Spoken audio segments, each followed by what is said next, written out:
evening. Good evening, everyone. We have a number of people waiting outside, so we're going to delay the start of our meeting until 7:05, all right? So that'll give us another 4 minutes to ask people waiting outside to join us. Thank you.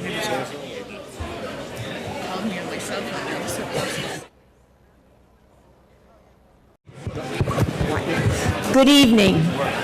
I would call our town meeting to order and share with you the return of the warrant.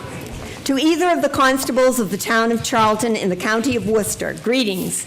In the name of the Commonwealth of Massachusetts, you are hereby directed to notify the inhabitants of the town of Charlton qualified to vote in elections to meet in the Heritage School, Oxford Road, in said Charlton on Saturday, May 4th, 2019, at 8 o'clock in the forenoon, when the polls will be open for the annual election of officers.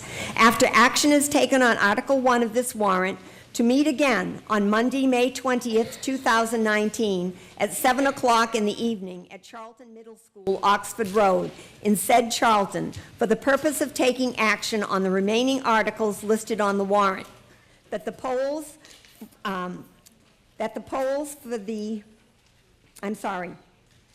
meeting on Monday, May 20th, 2019, and it will be adjourned at 11 o'clock in the evening unless voted otherwise by the registered voters present, and that the articles in this warrant shall be deemed part of the annual town meeting of the town of Charlton for fiscal year 2020. And you are directed to serve this warrant by posting attested copies thereof, one at each of the post offices and one in Dexter Memorial Hall, and one in the Charlton Municipal Offices, George C. McKinstry III Building, in said town, 7 days at least before the time and place of holding meeting. Hereof fail not, and make due returns of the warrant, with your doings thereon, to the town clerk at the time and place of holding meeting.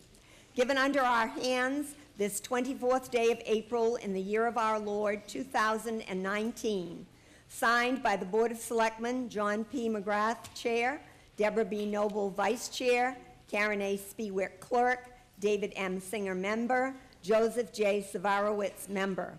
A true copy attested by Karen LaCroix, Town Clerk, posted as directed by hand by Constable Richard Fisk, Jr. on April 24th, 2019. Before we take action on any of the articles, I would ask you to please stand with hats removed as we pledge allegiance to our flag. I pledge allegiance to the flag of the United States of America and to the republic for which it stands, one nation, under God, indivisible, with liberty and justice for all. Thank you.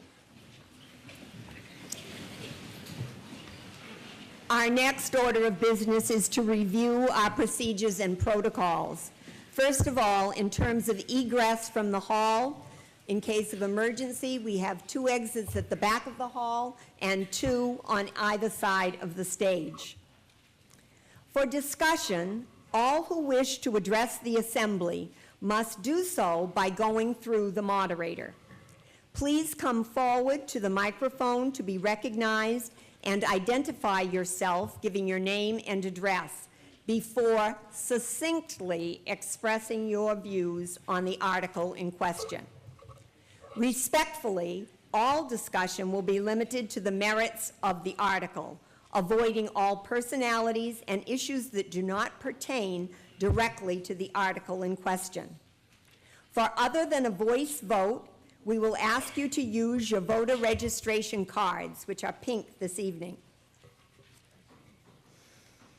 The front section to my left has been reserved for non-voters.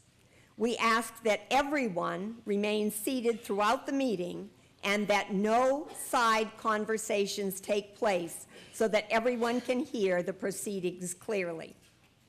Under Massachusetts General Laws, Chapter 39, Section 17, if anyone should fail to cooperate with these established protocols, that person will be warned and then removed from the meeting if necessary. We thank you in advance for your full cooperation so that our meeting may run smoothly.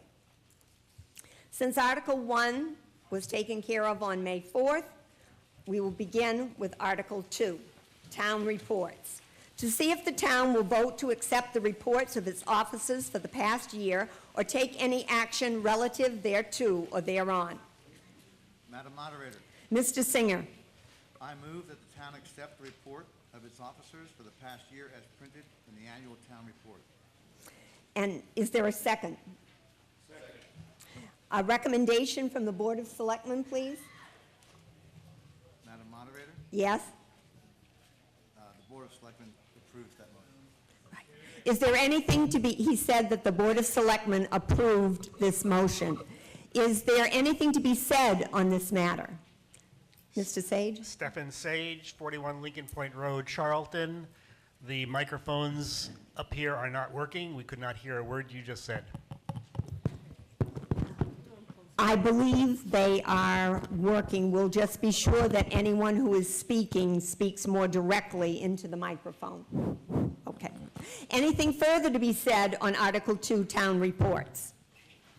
Hearing nothing, majority vote in the affirmative is necessary for passage. We will attempt a voice vote.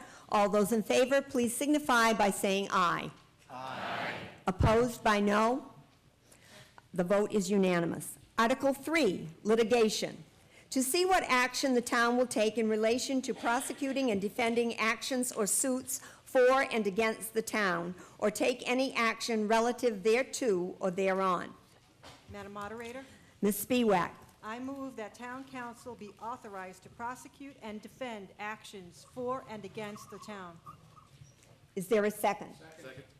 We have a motion and second before us that town council be authorized to prosecute and defend actions for and against the town. The recommendation of the Board of Selectmen, please. Madam Moderator, the Board of Selectmen approves that motion. Closer to the mic, the Board of Selectmen supports the motion. Anything to be said on Article 3? Hearing none, again, a majority vote in the affirmative is necessary for passage. All those in favor, please signify by saying aye. Aye. All opposed by no. Article 3 passes unanimously. Article 4, appropriation of funds for unpaid bills of a prior fiscal year.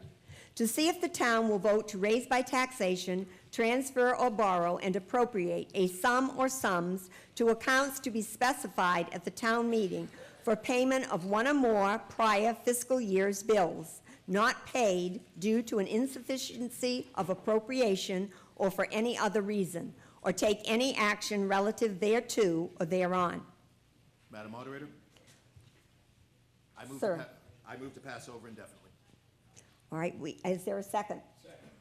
We have a motion and second before us that this article be postponed indefinitely. The recommendation of the Finance Committee, please. Finance Committee approves this motion. Thank you. Recommendation of the Board of Selectmen. The Board of Selectmen approves this motion. Thank you. Is there anything to be said on this matter or an explanation? Hearing no questions, all those in favor of Article 4 being postponed indefinitely, please signify by saying aye. Aye. All opposed by no? It was a unanimous vote with a majority necessary. Article 5, intra-departmental transfers for FY19. To see if the town will vote to transfer and appropriate sums to be specified at the annual town meeting within departmental accounts, from one line item of such accounts to another line item or line items of such accounts for the fiscal year ending June 30th, 2019, or take any action relative thereto or thereon. Madam Moderator, Mr. McGrath. I move that the following sums be transferred and appropriated to and from the following accounts for any purpose for which funds may be expended from the latter accounts, and to authorize the Board of Selectmen or Chief Procurement Officer to enter into such contracts, including leases, and to take such other action as may be necessary or advisable to effectuate the purpose of the foregoing vote, each item being considered a separate appropriation. To the following accounts: seal of weights and measures expenses. The purpose is for equipment, stickers, and scales. The amount is $2,000, and it's coming from the agricultural tuition account. Planning administrative assistant, temporarily increased responsibility, $8,000, also from the agricultural tuition account. Veterans benefits, unexpected increase in benefits, $5,000, also from the agricultural tuition account. Council on Aging, capital outlay to replace the kitchen stove, $10,000, agricultural, also from the agricultural tuition account. And contract obligations, contract settlements, $22,000, also from the agricultural transportation account. Is there a second? Second. We have a motion and second before us regarding the intradepartmental transfers as stated. Could I please have a recommendation from the Finance Committee? The Finance Committee approves this motion. Thank you. A recommendation from the Board of Selectmen? The Board of Selectmen supports this motion. Is there anything to be said on this article? Stefan Sage again. Can you please give an explanation as to why there's all that money left over in that particular account? I'll see if I can obtain that information for you. I'll ask our Chief Procurement Officer, our Finance Director. In the agricultural tuition transportation, we funded for one student, and that student did not attend the agricultural school this year. They will be attending next year, though. Thank you. Any further discussion regarding Article 5? Again, a majority vote is necessary for passage. All those in favor of Article 5 as stated, please signify by saying aye. Aye. All opposed by no. The necessary majority is achieved with one dissenting vote. Article 6, the town budget. To see if the town will vote to raise, borrow, or transfer and appropriate such sums of money as may be necessary to defray the expenses of the fiscal year beginning July 1st, 2019, and as provided by General Laws, Chapter 41, Section 108, to fix the salaries and compensation of all elected officers of the town as set forth in the budget voted under this meeting, or take any under this article, or separately as voted by the town under other articles of the warrant for this meeting, or take any action relative thereto or thereon. Madam Moderator, Ms. Noble.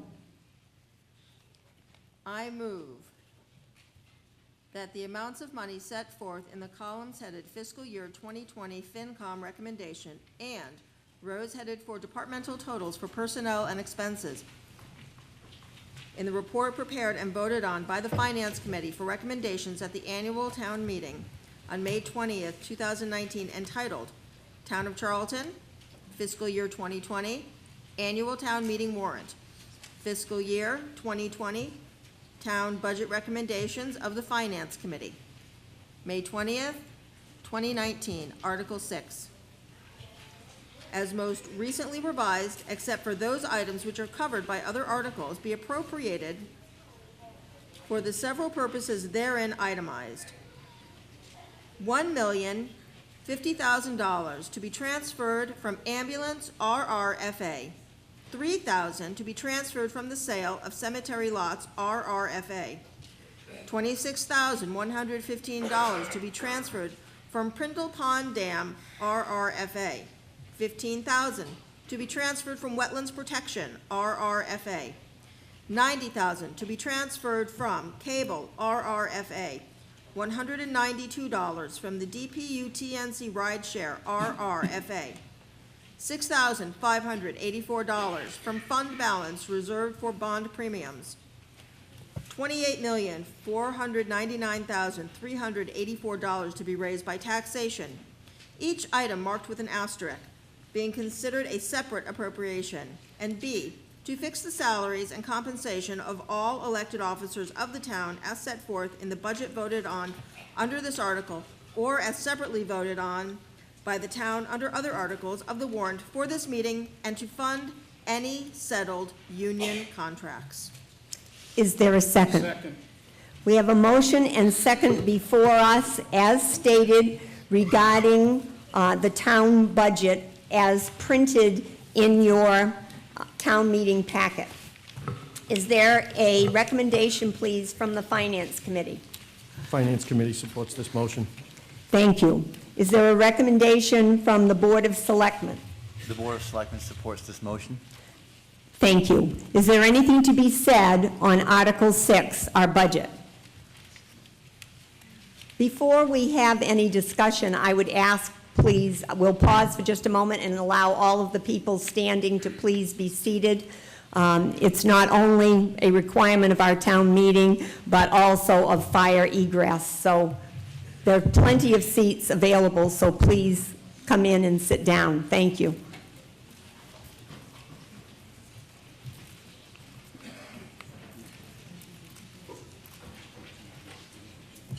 There are lots of seats in the middle as well.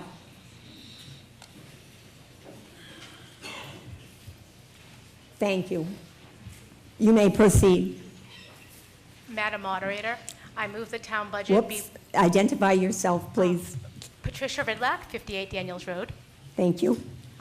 Madam Moderator, I move the town budget be modified as follows. Revenue line item 37, ambulance RRFA, be reduced from $1,050,000 to $901,356, and expense line item 10, town administrator's salary, be reduced from $148,645 to $1, equally reducing the revenue and expense line items to balance the budget.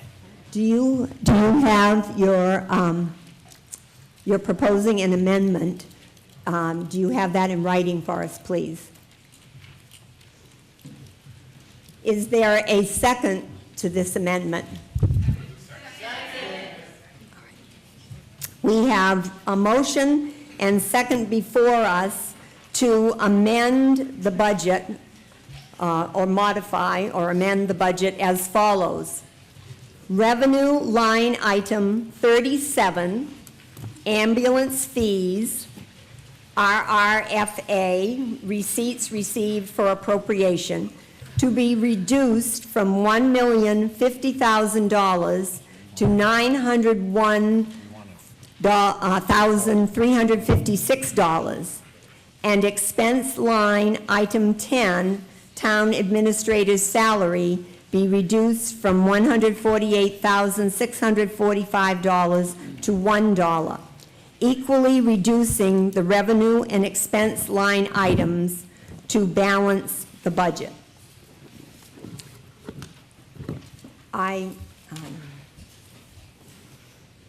We will deal with the amendment, but in terms, I should share with you that the town meeting, as a legislative body, does not handle personnel issues as related to appointed officials, and thus what is requested here is beyond the scope of the town meeting.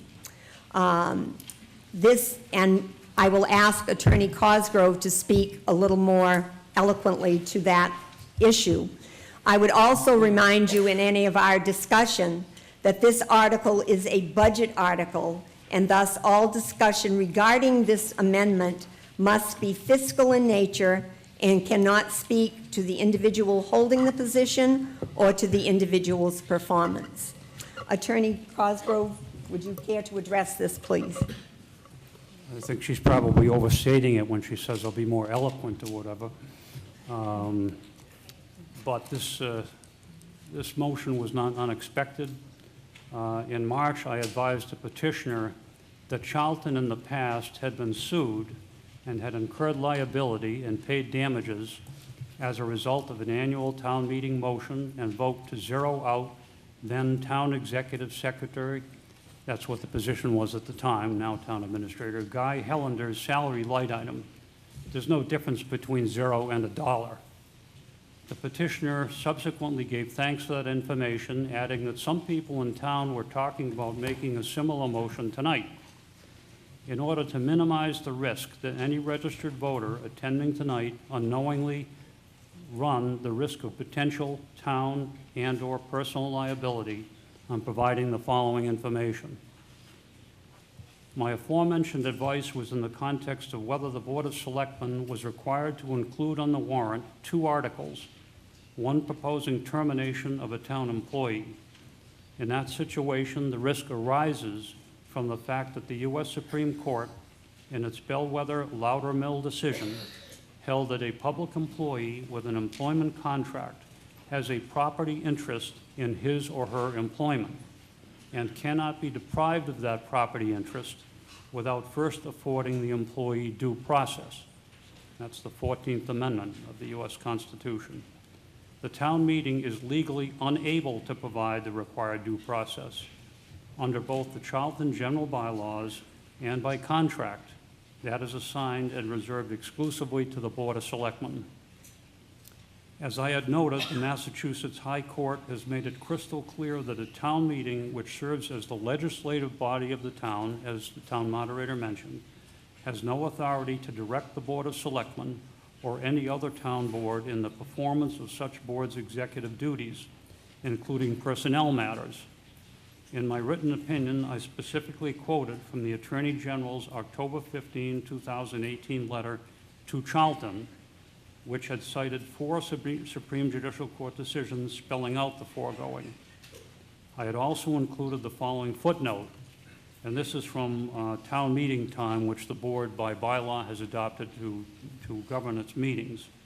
From the standpoint of enlightened self-interest concerning potential personal liability, all those attending town meeting might also do well to revisit town meeting time, section 63, which reads in part, "A congressman is protected by the Constitution from suit for slander or utterances in any speech or debate in either house. Voters and town meeting members do not have the same sweeping exemption. There is a limited privilege in town meeting. A statement otherwise defamatory is not actionable if it is made in good faith, without malice, in the reasonable belief that it is true, and is material and pertinent to the matter legitimately before the meeting for action. In the instant case, as noted above, it does not appear that there would be any matter legitimately before the town meeting for action. Given that, it appears unlikely that this privilege would apply, and even if it did, as you can see, it has limits. In addition to that limited privilege, the Municipal Tort Claims Act provides considerable protection to public employees. While this by no means approaches a complete analysis of that act, a few points are worth knowing. First, it does not protect registered voters of the town meeting as such, since as a matter of law, they are not considered town employees.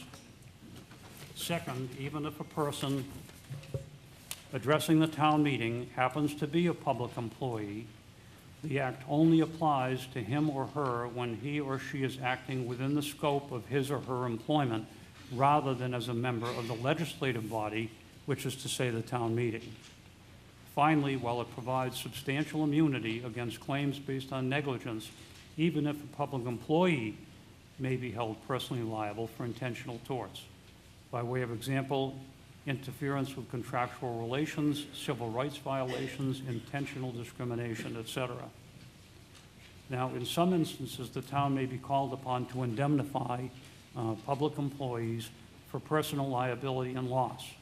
There are 2 types of indemnification, mandatory and permissive. Mandatory only applies if the town has accepted the provisions of Chapter 258, Section 13 of the general laws, and I could not find any acceptance by the town of that, and nor could the town clerk when I asked her, so we do not believe it was accepted, so that does not apply. Under permissive indemnification, a town may indemnify a public employee, again, not a registered voter at a town meeting, against liability up to $1 million arising from intentional tort or an act or omission constituting a violation of civil rights, once again, only if such employee was acting within the scope of his or her official duties. But it is not required to do so, and in no event may it so indemnify as to any violation of civil rights arising from gross negligence, willful action, or malice. That's Chapter 258, Section 9. And that, of course, would apply to any deprivation of due process rights. The town, of course, has liability insurance which protects the town itself against loss to the extent not protected by the Municipal Tort Claims Act, and I believe other insurance policies which protect public employees. But once again, the voters are not covered by that. In addition to which, the policies have exclusions and coverage limits, though I'm not familiar with the specifics in that regard. So in conclusion, I once again note that as town council, I believe each voter attending the meeting had the right to be informed of a risk of possible personal liability and liability to the town, if possible, before proposing or taking any action which might pose such a risk this evening.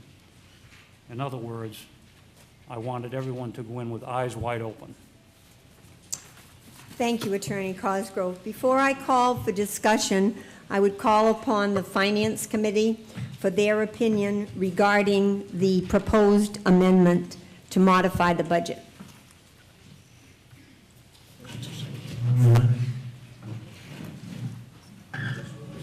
We will give them a moment to confer.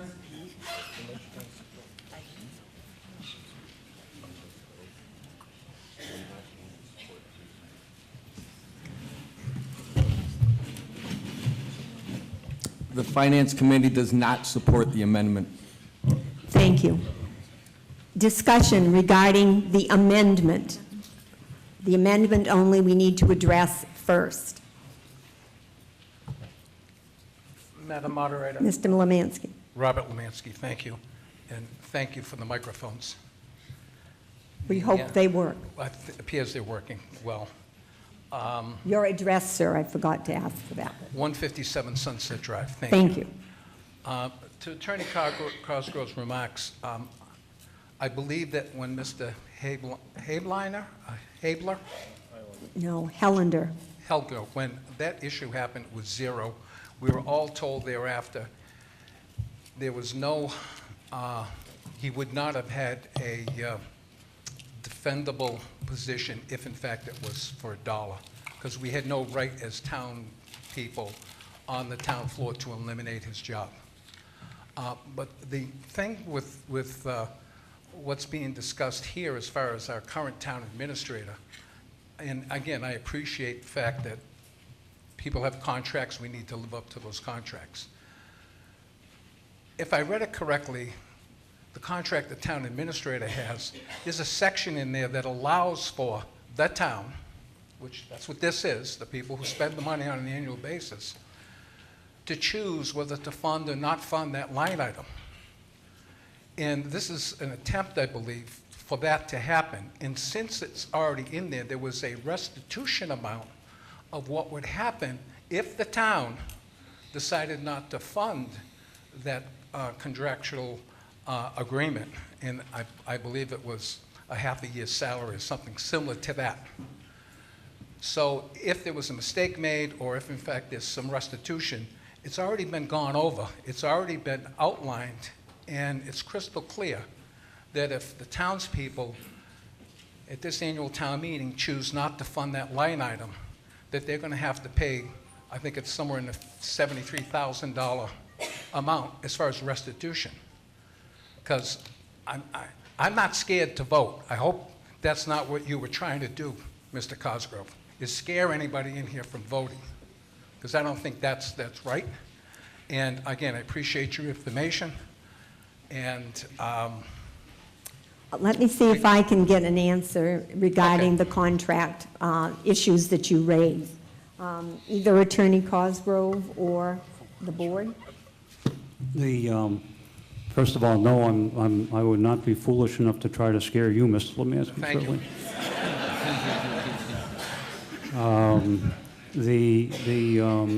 The contract that you, and I guess you'd have to ask yourself, if I knew that the town had done this before, essentially the same thing, and had been sued and it had to pay out money, what kind of a town council would I be if I did not make it known this evening?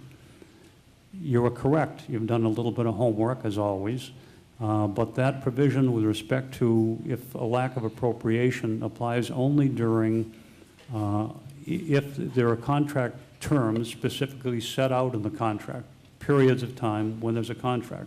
The contract says if that is automatically extended and then the town doesn't appropriate funds, that they'd have to pay 6 months plus anything else that's owed. But my understanding is, from reading the contract, that you were not during an extension period. You were during one of the set periods of employment. Thank you, Attorney Cosgrove. A further question, Mr. Lemansky? Just the fact of, unless someone has another question about this, is I would move that this goes to ballot vote. If there is no further discussion, I would entertain a motion to fix the method of voting, which Mr. Lemansky is requesting by ballot. That's correct. Is there a second to that motion? Second. All right, we have a motion and second before us. To fix the method of voting is a debatable motion. Therefore, is there anything to be said regarding doing a ballot vote on this amendment to our budget? Okay. I will attempt a voice vote. All those in favor of doing the voting for this amendment via secret ballot or ballot, please signify by saying aye. Aye. All opposed by no? No. Very close. I will ask for a counted vote, and I have people from the town clerk's office lined up to do the counting, please. And would the person counting the middle section please take the vote of the stage as well? So we have, do I have the 3 counters present? And do we have the 3rd one for the middle section, please?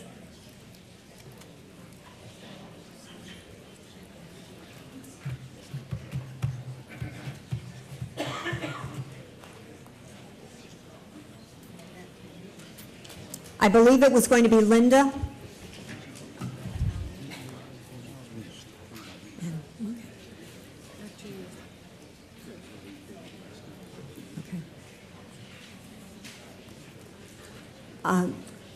Keith, do you want to assist if necessary? All right, I have, who is my counter for the left? My left, please, okay? And for the middle section? Keith, okay, and, all right. We're all set. All those in favor of voting on the amendment to the budget by secret ballot, please signify by raising your pink voter registration card. And please hold it up until the counter has gone by your row. This is a yes vote, yes for secret ballot.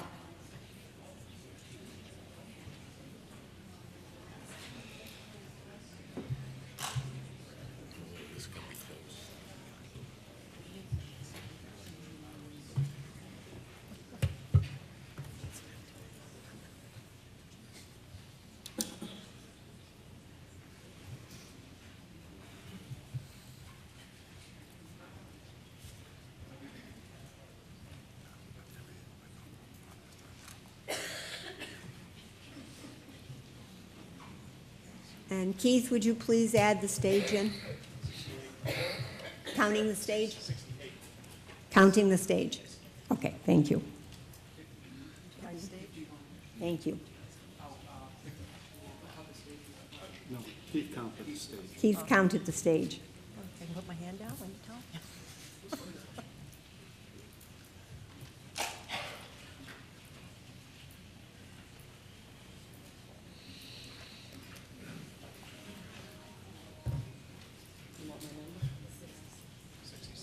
Okay, thank you. All those opposed to doing this by secret ballot, please signify by the same sign.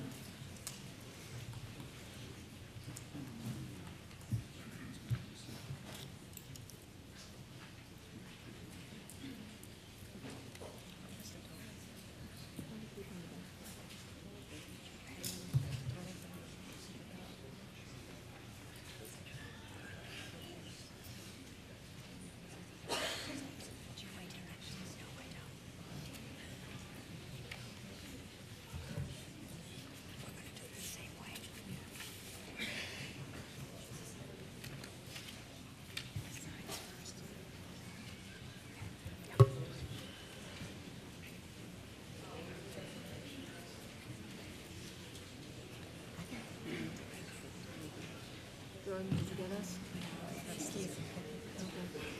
Pardon, 5-8?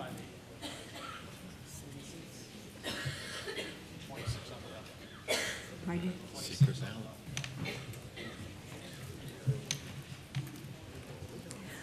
By a vote of 185 to 120, voters have determined that we will do a secret ballot. Let me share with you the procedure for the secret ballot. We're adjusting just a little bit. Last time we had an overflow room as well, so we're making a couple of minor adjustments. But this is the process that we will follow. Only those that persons who have a voting card will be allowed to vote. All others must remain in their seats. We are not going to ask our visitors to exit the auditorium. No one will be allowed into the auditorium once our process begins. You may leave during the process, but you will not be allowed back in until the conclusion of voting. We will start the voting for everyone in the side sections first. Everyone in the middle section will vote after the side sections have been completed. You are to wait for a teller from the town clerk's office to come to your row before standing up, please. They will direct you to come forward. People in each row will come out to the middle aisle, one at a time, approach the voter, approach the teller to check your voter card. You will receive a yes or a no slip. You will then proceed to the stage, and your colored voter card will be stamped. Then you will drop your vote in the ballot box and discard the unused portion in a trash receptacle that will be there. Do not take your unused portion of yes or no slip back with you. After the side sections have voted, then the middle section will vote. The first row will exit to the right, the second to the left, and so on, back and forth, so that we can hopefully speed the process. Again, please wait for a teller to come to your row before standing up. All Charlton members from the stage, police officers, town clerk officials, and tellers will vote after all residents have voted. Once voting is complete, the town clerk and assistant clerk will count the votes, and our attorneys will serve as those watching over the process. The meeting will not continue until the vote has been certified and given to the moderator to announce. Please keep talking to an absolute minimum during this process so that the whole procedure can go as smoothly and quickly as possible. Thank you. I will now ask the town clerk and her tellers to come forward with their ballot boxes. Madam Moderator, could you explain once again what a yes vote is and what a no vote is? Absolutely. A yes vote on this vote that you are conducting now, we're voting only on the amendment.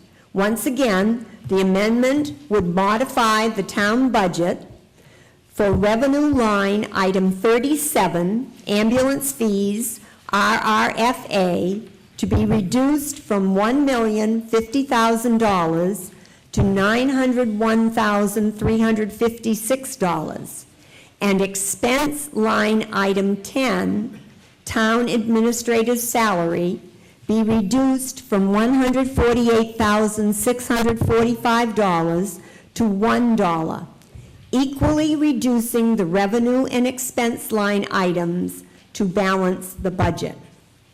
This is what you are voting on now. A yes vote supports this modification and amendment. A no vote does not support this amendment. And the next step would be to vote on the budget as a whole. Either changed by your vote yes, or unchanged by a vote of no. Are there any other questions? Mr. Sage? I'm confused as to how a revenue line gets lowered to balance out an expense line. If you're going to get rid of an expense line, your revenue actually should increase that amount. I'll see if I can get an answer for you.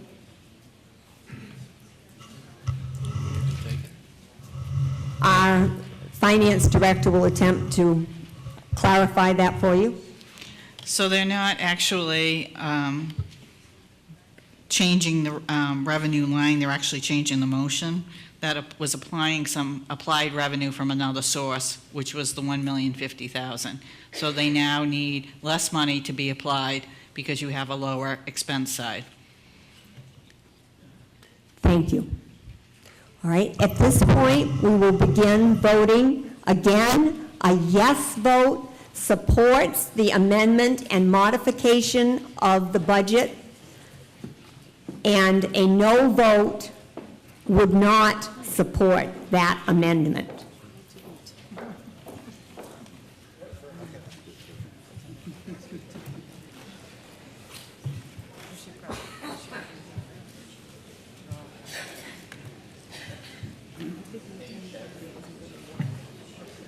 Again, the tellers will be approaching you row by row. When you show your voter card, you'll get a yes/no slip.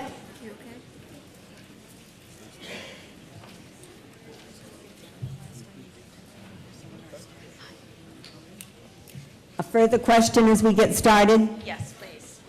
So we were If talking you would about- identify yourself. No, I'm sorry, Kim, Freeman Road, Kim Ouellette?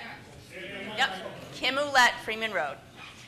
So we were talking about line item 10 and line item 37. 37, line item 37 on the revenue side, line 10 on the expense side. Thank you.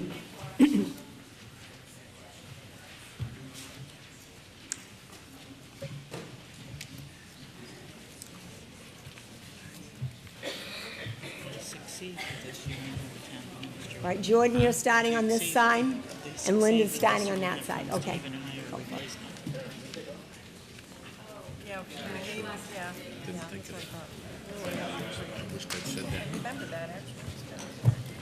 I am asking the stage to exit because some people felt that we had a view of the ballot box. So to ensure extra privacy, we'll ask the stage to step down. Where would you like us to go? Just sigh on the side.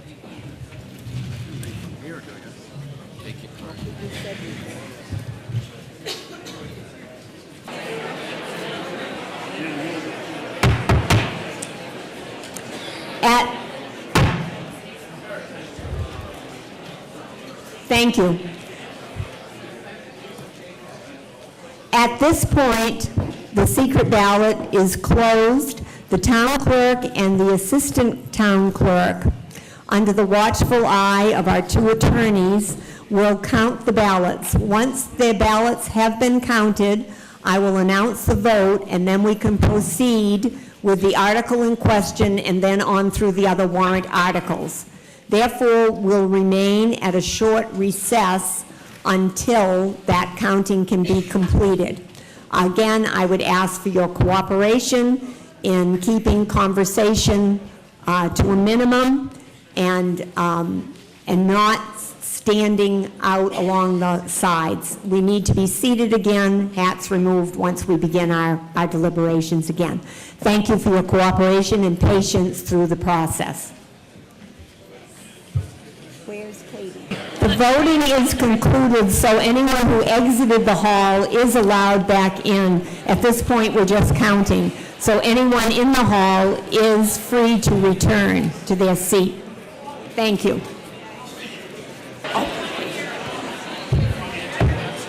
I would ask at this time for everyone to take their seat again, invite the stage to return, and as soon as we're ready, I will share the vote totals as supplied by our town clerk and assistant town clerk.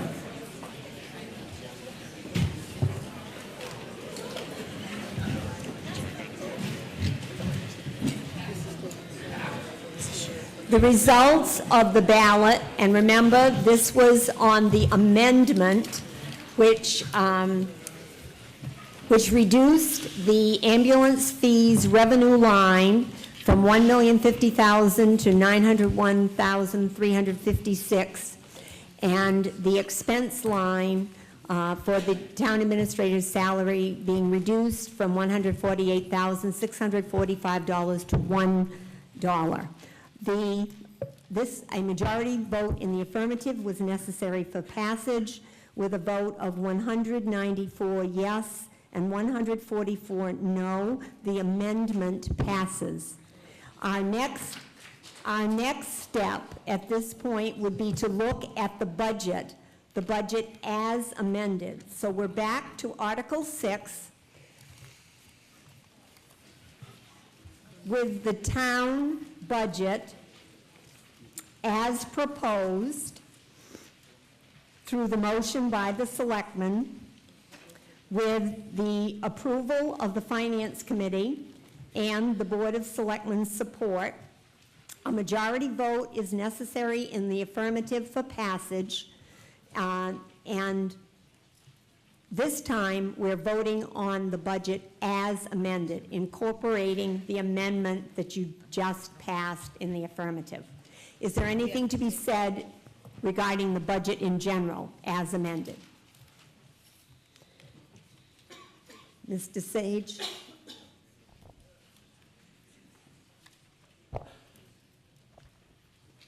I'd like to ask the... Remind everyone who you Stephen are. Sage, 41 Lincoln Point Road. I'd like to ask, is it now possible for the next fiscal year for our town to actually have a town administrator at the salary of $1? And is there any prospect of actually finding an individual who would actually take that job? I think that, I would let the Board of Selectmen answer, but I think that with this vote, there will be matters taken care of and resolved through the Board of Selectmen. They are the appointing authority. There are contracts to deal with and so forth. So I would trust that they will be taking the ball from this point. Anything to add? Sir. Herbert Moore from 88 Masonic Home Road. Basically the same thing. If we approve a budget with zero funding for that position, we have no monies budgeted to pay for that position should the current administrator leave. Thank you for raising that point. Anyone wish to speak to that point? Okay. Any further discussion on the budget? Mr. Sage? I am troubled by our leadership in town not saying anything about this. I'm concerned that the leadership should be saying something about this. This is our budget. Are we going to be able to function next year without a town administrator? Because there's only $1 in that line. Thank you for raising that point. Excuse me, Madam Chair, may I speak? Ms. Noble? Thank you very much. No, we will not be able to find a town administrator to work for $1. That's ridiculous. We do not have the funds to hire an interim at all. We will be without a town administrator. Not only will we be without a town administrator, but we will have to buy out the contract.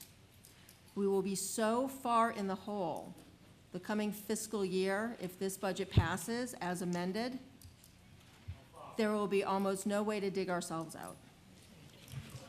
Thank you for sharing that information. Anything further to be said on the budget? Madam Sir. Moderator, Lucas Stevens, 87 Oxford Road. By this vote, we're obviously at a bit of a crossroads here with certain projects in town, certain deficits, certain debt exclusion votes coming up, in probably a matter of minutes with certain articles. Not having a town administrator at the helm, I have faith in the Board of Selectmen and all of them. I'm not saying anything about them, but not having a town administrator, chief procurement officer, that just makes things so much worse and digs the hole times 2. It doesn't solve the issue by amending the budget. It doesn't solve anything at the end of the day. You think you're going to, it doesn't solve anything. I hate to sound like a broken record, but it doesn't. That's, Thank you. Anything further to be said regarding the budget?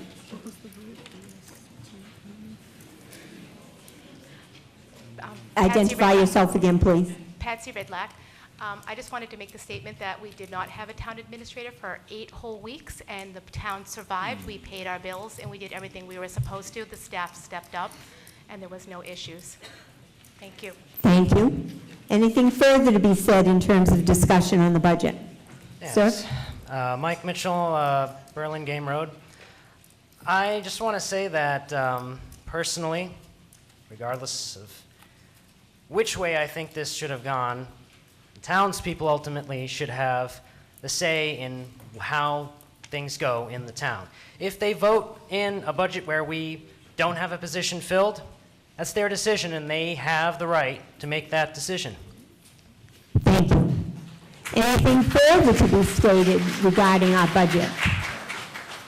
I will call then for a vote. In terms of the town budget as amended and as stated in the original motion, I think it's more prudent to go with a counted vote. Therefore, all those in favor of passage of the budget as amended for fiscal year beginning July 1st, 2019, please signify by holding your voter registration card in the air. And I would ask the same tellers to count for us, please. Please leave your card up until the teller has passed.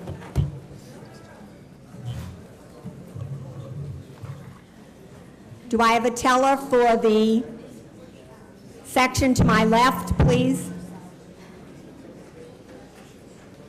Linda, would you do it? Or have we got someone? Okay.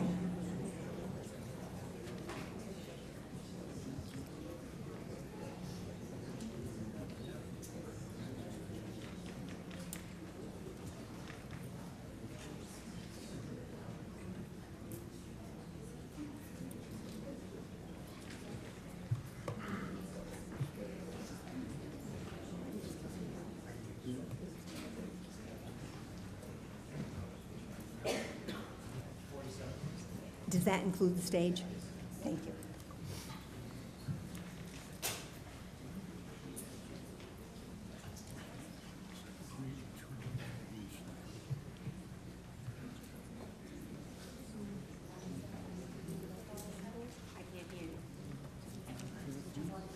Thank you. All those opposed by the same sign, please. And again, please leave your cards in the air until the teller has passed your row. What line was that one taken? From the ambulance one, what line item was that? Revenue account? A simple majority in the affirmative is necessary for passage. That's the number I'm looking for, 1,050,000. It was 1,050,000, but now it's 9,901. Well, I just said if this budget doesn't pass, I want to make an amendment, reverse that. You think they'll let me?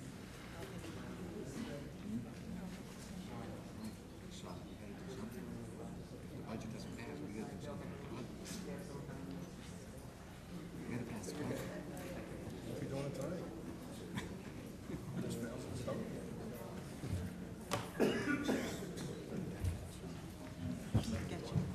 Did you get us? Did you get us?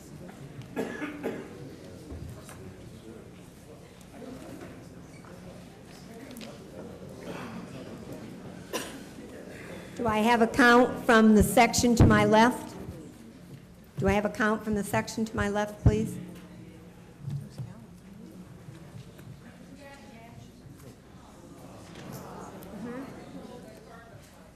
All right, those opposed in this section to my left, would you please raise your voter registration cards again? Thank you.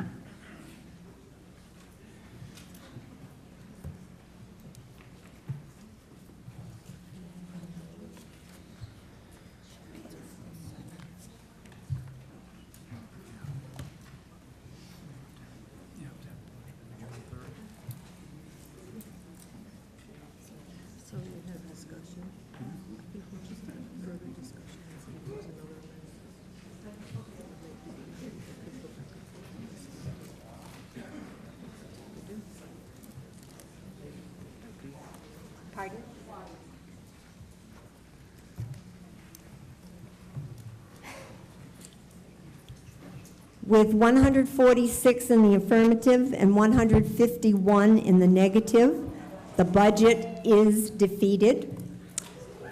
We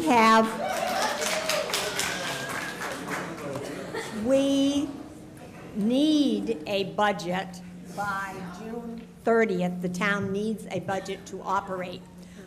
We have two options. We can entertain a further amendment to this budget, or we can set it aside and meet again prior to June 30th. Madam Moderator, Mr. Meskis. Curtis Meskis, 72 H Foot Road. I wish that we would revert to the original motion that was put forth, and I will reread the whole thing if necessary and vote on that. Do you want me to reread the original motion? Typically, we do not allow reconsideration in such a short period of time, but given the gravity of the need for a budget, that would be the same as reconsideration. I would entertain such a motion. Madam Moderator, I move that we reconsider the vote for the town budget as laid out in the town meeting booklet unamended. We have a motion and second before us to reconsider the vote regarding our annual budget beginning fiscal year July 1st, 2019, as originally presented in the town meeting booklet. We have that motion and we have a second. Is there anything to be said regarding this reconsideration? Madam Moderator, just a point of order. Ms. Spiewak. A question. If it's truly a motion to reconsider, can someone who voted in favor make that motion? Again, if parliamentary procedures. Right. In terms of reconsideration, I will double check that.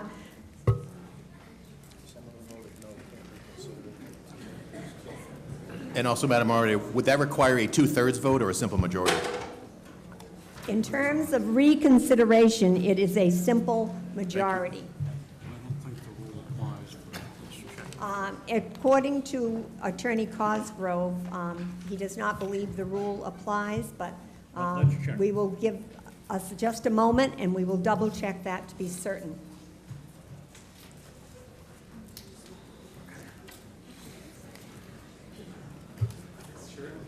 May I comment or approach? If you wait just one moment, please. What Sure. we want to do is make sure that we have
no.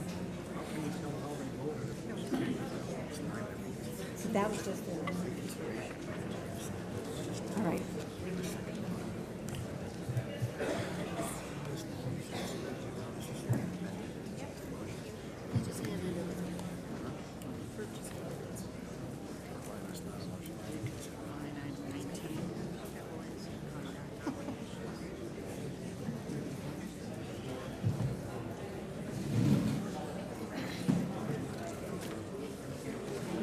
All right.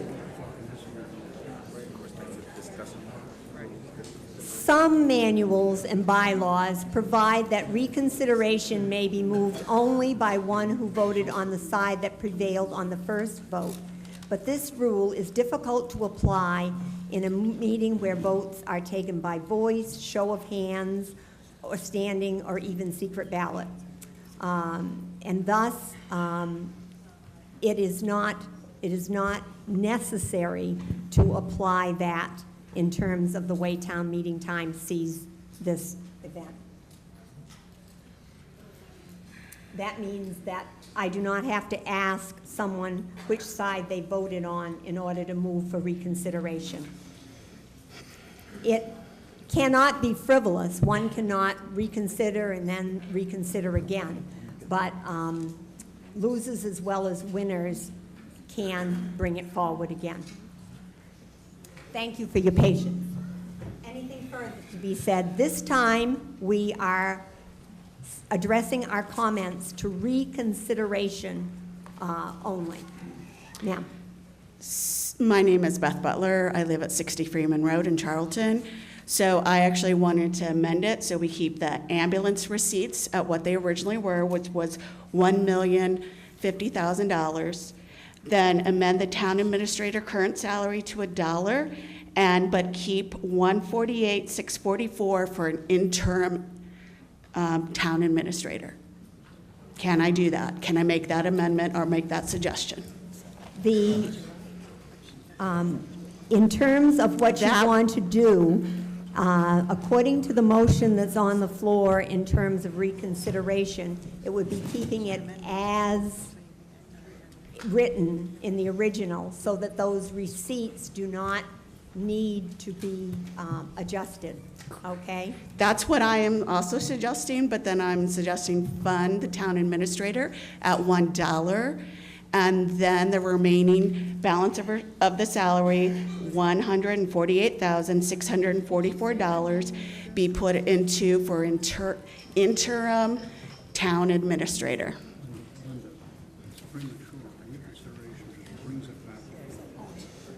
In terms of your amendment, that would not be a legitimate amendment at this point, because right now, all we're talking about is whether or not we should reconsider.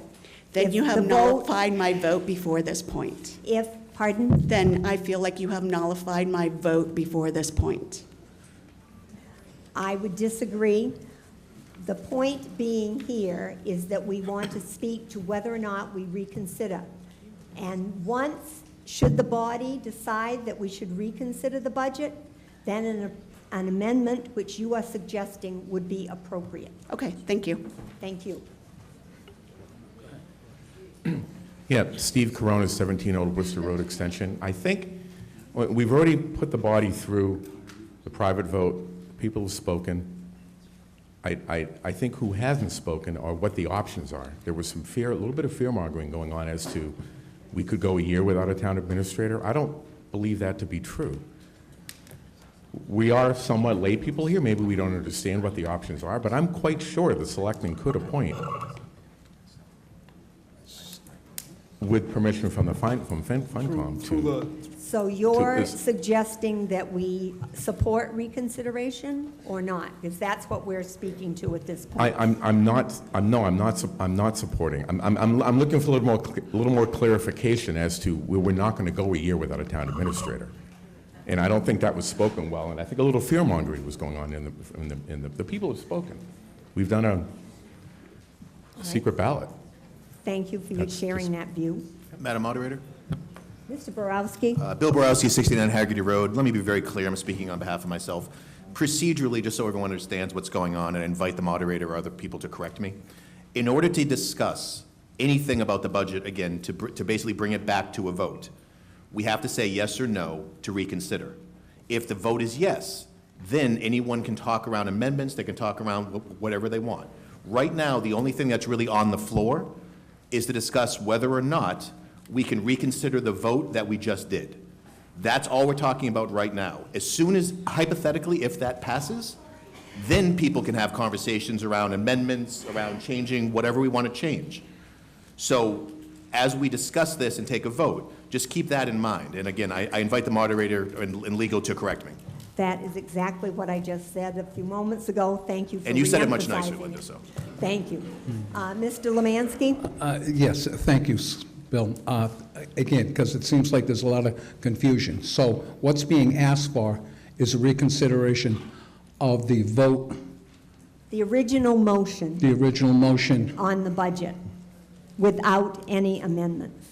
So wouldn't we be, if that ends up passing for reconsideration, then we would have undone what we did by paper ballot?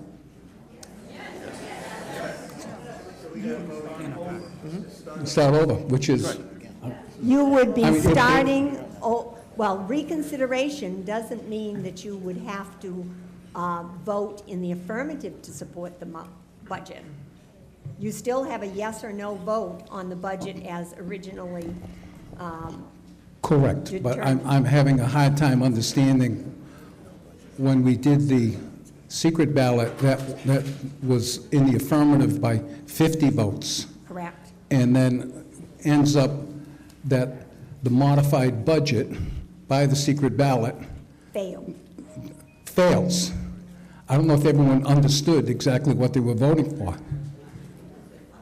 It just seems confusing to me, and I may, if this is going to go forward, I'm going to suggest a paper ballot again. I'm sorry, it's, All right. Right now, we're discussing reconsideration, and you are sharing that if we vote to reconsider, you would plan going forward some of the similar measures that were voted. because actually what we're voting, what the vote will do, it'll undo the vote by some 50 votes to modify the salary of the administrator. It will give people a second opportunity to look at the budget as originally presented, yes. Right, but that's the only real change to it, though, Madam Moderator, the only real change. So it's, again, I can understand if there's confusion in the room. Thank you. And before we have any further discussion, just an announcement. Our National Honor Society students who have been doing childcare during the meeting will be leaving at 9 p.m. So anyone who has been taking advantage of that service needs to pick up their children and make another arrangement, okay? Sorry about that. Further discussion on reconsideration of the budget as originally presented. Hi, Madam Moderator. Jordan Willow Evans, 122 Glen Echo Shore Road. This is actually a bit of a point of information pertaining to a reconsideration motion.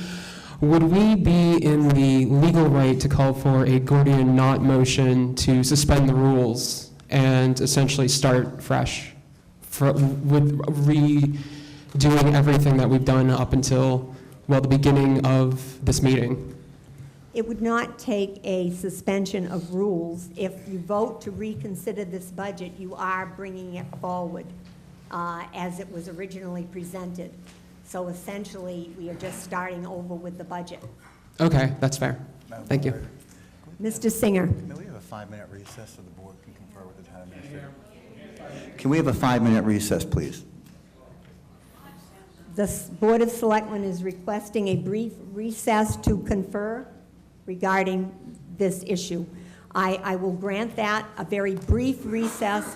It might also be the opportunity for people to pick up their children.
motion that we add money to the departmental operations.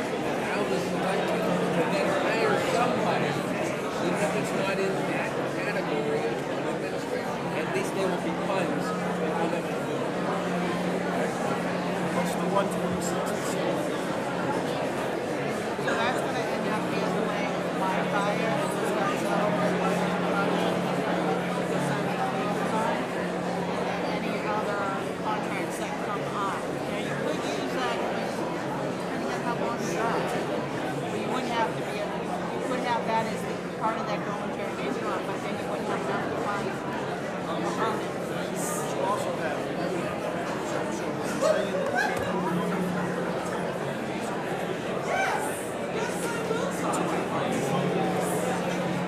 No, it takes town meeting to do that, or it has to be done at the last month of the year. So I suggested put in somewhere in there that in that department what you're looking for. It's still up to the selectmen to have to negotiate this out. They're gonna have to negotiate it and decide, and then what's gonna happen if they decide not to. Terminate the contract.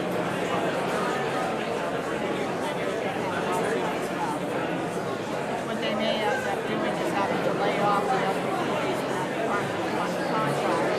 If they go on unemployment, we have them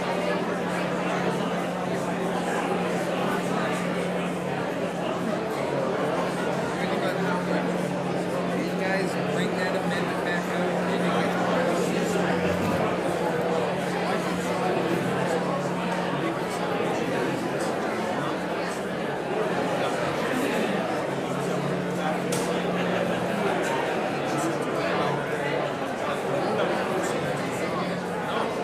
I'm just giving the selectmen a place to go to grab some money, hire somebody who would want to help. But that would be to move it from to the dollar and put it down in the contract.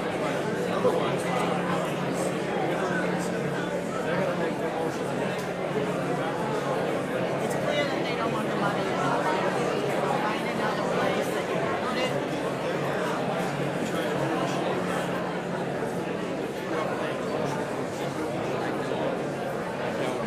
I would rather see us do it, let them get their words done.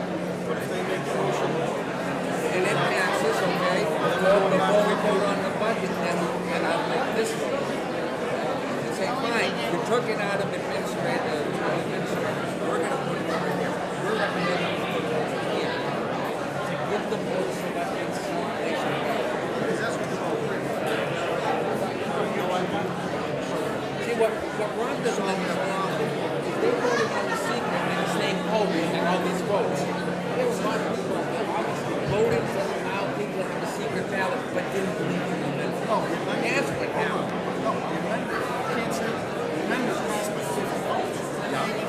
the amendment passes, not the motion to have a secret ballot. The amendment passes. I have no idea how the budget. Right, but then the budget, once that amendment is part of the budget, then the budget. Then people say, right, so again, I don't want to go back to that.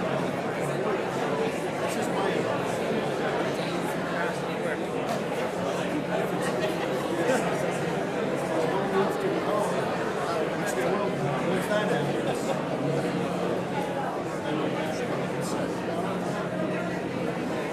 Let me go run it by them.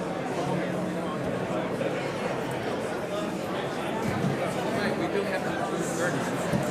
I would declare the recess over and ask you to be seated again so that we can once again take up our business.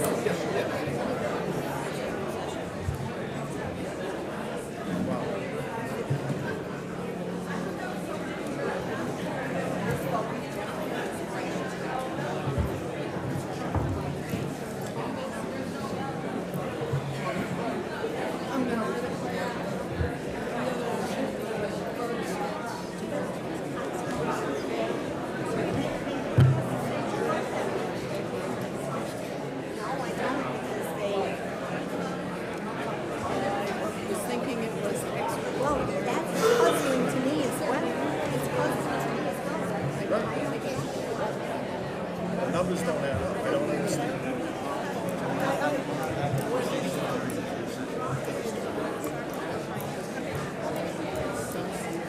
So there has to be at least a spend, because this was done this year.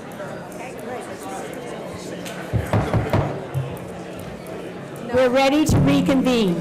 Just to recap,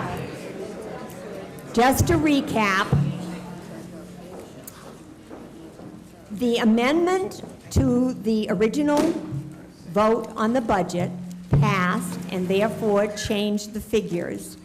We then voted on the budget as amended and modified through the secret ballot vote. The vote on that amended budget failed. Given that we need a budget by June 30th for our town to continue to operate, we allowed for a motion to reconsider.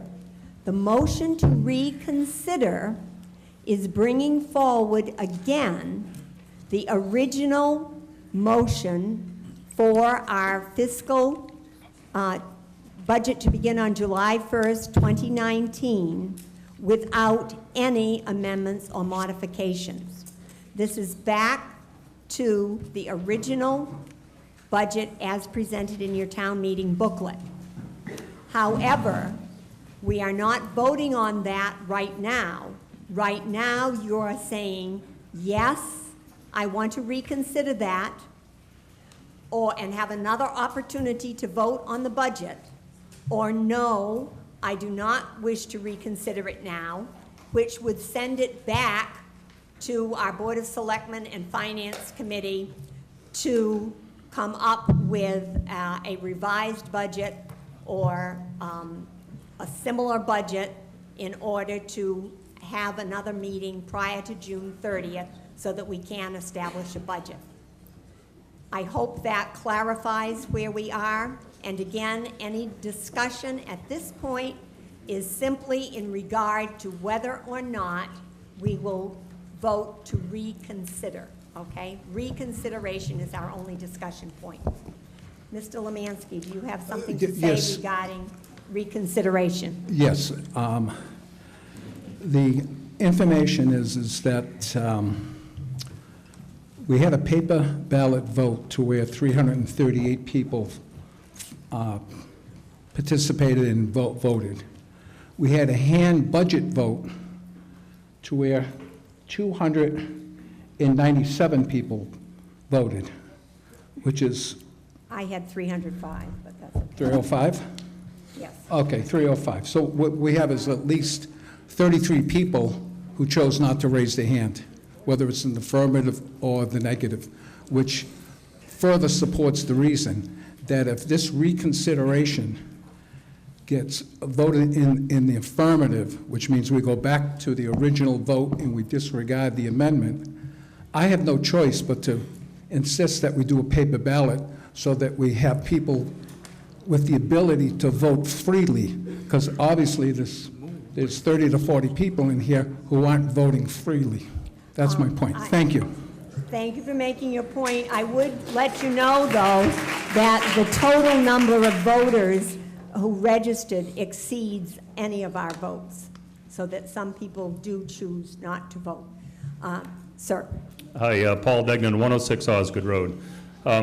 Depending upon whether we reconsider this or not, let's say this fails, can we reconsider the budget as amended?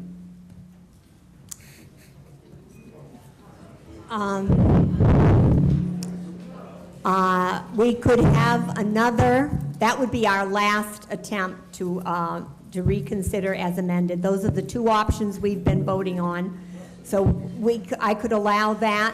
After that, it just has to go back to the drawing board, and we'd need an additional town meeting to address the budget. So we did have a secret ballot that came out a certain way, but now we're basically putting that to the side to reconsider this. My recommendation would be to not reconsider this, but then to actually vote that motion down, and then to make a motion to reconsider as amended. Thank you for your thoughts. One other comment before we vote on I was just going reconsideration. to, Stephen Doucette, 105 Blood Road. I was just going to move the call the vote. All right, well, I think we'll do that without that point of order, to move the previous question. All right, once again, what we're voting on at this point is reconsideration of the original budget without any amendments, all right? We will, do I have the tellers ready to count, because we're not going to do it by voice vote? Do we have a teller for that third section over here on my left?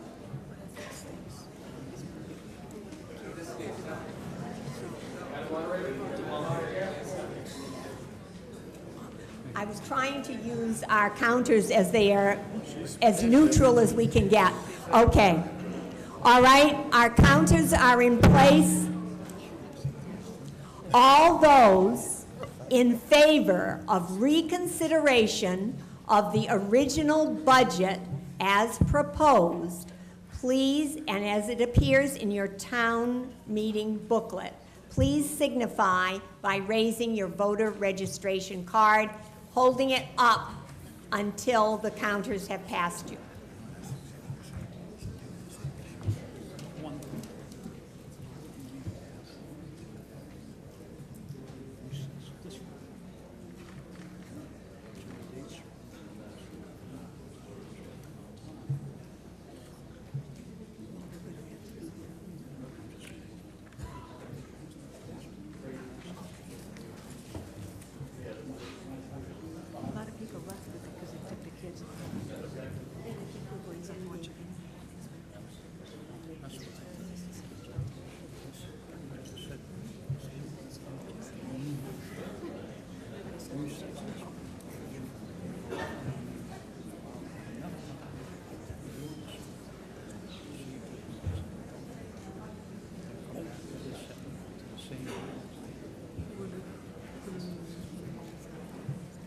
And you have the state. Thank you. All those opposed by the same sign, and again, please leave your cards up until the counter has passed you.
A majority vote in the affirmative is necessary for passage, and this means reconsideration of the original budget as presented.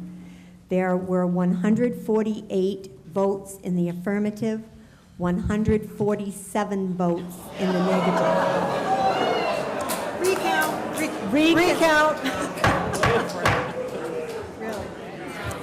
Point of order, Madam Moderator.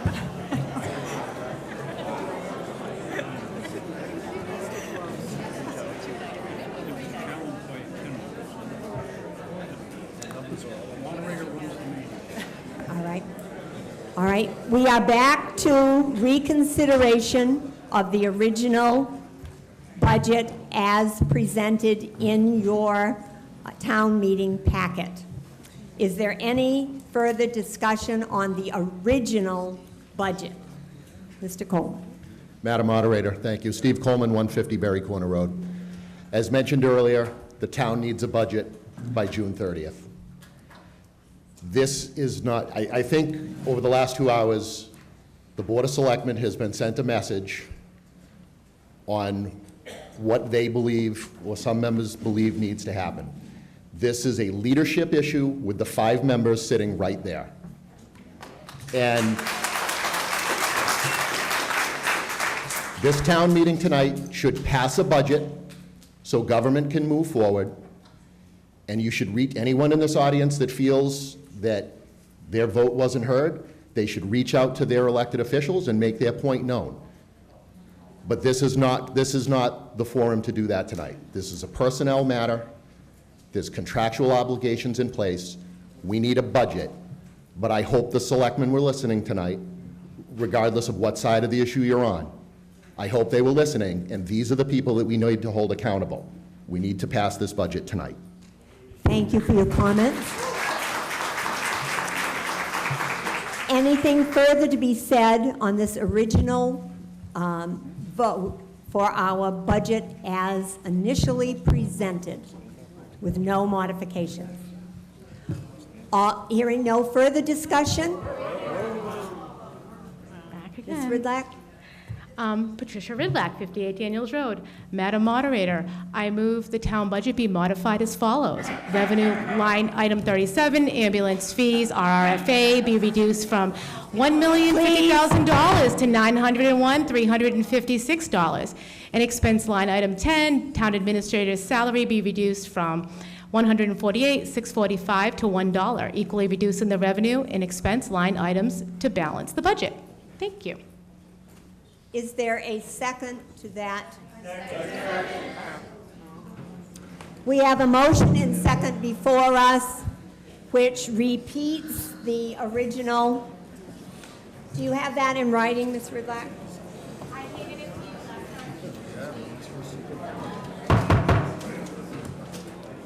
We have a motion and second before us for revenue line item 37, ambulance fees, RRFA, to be reduced from $1,050,000 to $901,356, and expense line item 10, town administrator's salary, to be reduced from $148,645 to $1, equally reducing the revenue and expense line items to balance the budget.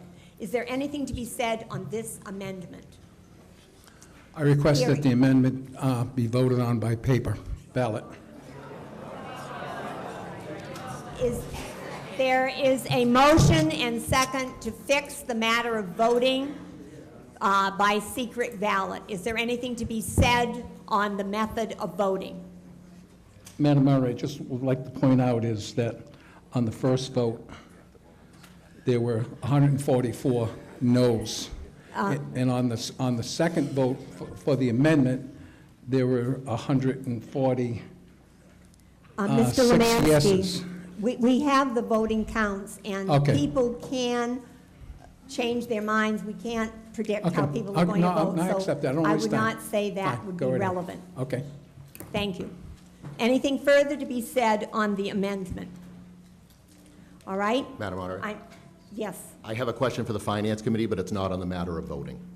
I want to deal with the matter of voting first, and then we'll, well, no, I will finish the discussion, and then we'll go to the matter of voting. So if you have a question of the Finance Committee regarding the amendment, we'll deal with that and then go to voting. So question of the Finance Committee. I do. Steve Coleman, Berry Corner Road. I'm curious from the Finance Committee what your position is on the reduction of ambulance receipts. As you know, the ambulance receipts account funds a portion of the fire department's budget as a direct offset for not only personnel but for capital. So I'm just curious as to what your take on that reduction means. This is not a reduction in the ambulance receipts. It's a reduction in how much is going to be left into that revolving account. That's all. The ambulance, the fire department still controls that account until we move the money from one to the other. So I'm not quite sure what you mean by Well, it is a reducing reduction. the ambulance. It's a reduction of $148,000. Steve, if I may, there's $1,050,000 being taken out of the ambulance receipts to balance this budget on the revenue side. So a reduction on the revenue side leaves more money in that account. That's what is happening here. Every time the expense side is reduced, the amount taken from ambulance receipts is also reduced, leaving more in the account, not less. Thank you. You're welcome. Thank you. All right, at this point, we will determine how we will vote. We have a motion before us to do our budget through a ballot, secret ballot, paper ballot. All those in favor of that process for this vote, please signify by raising your voter registration card.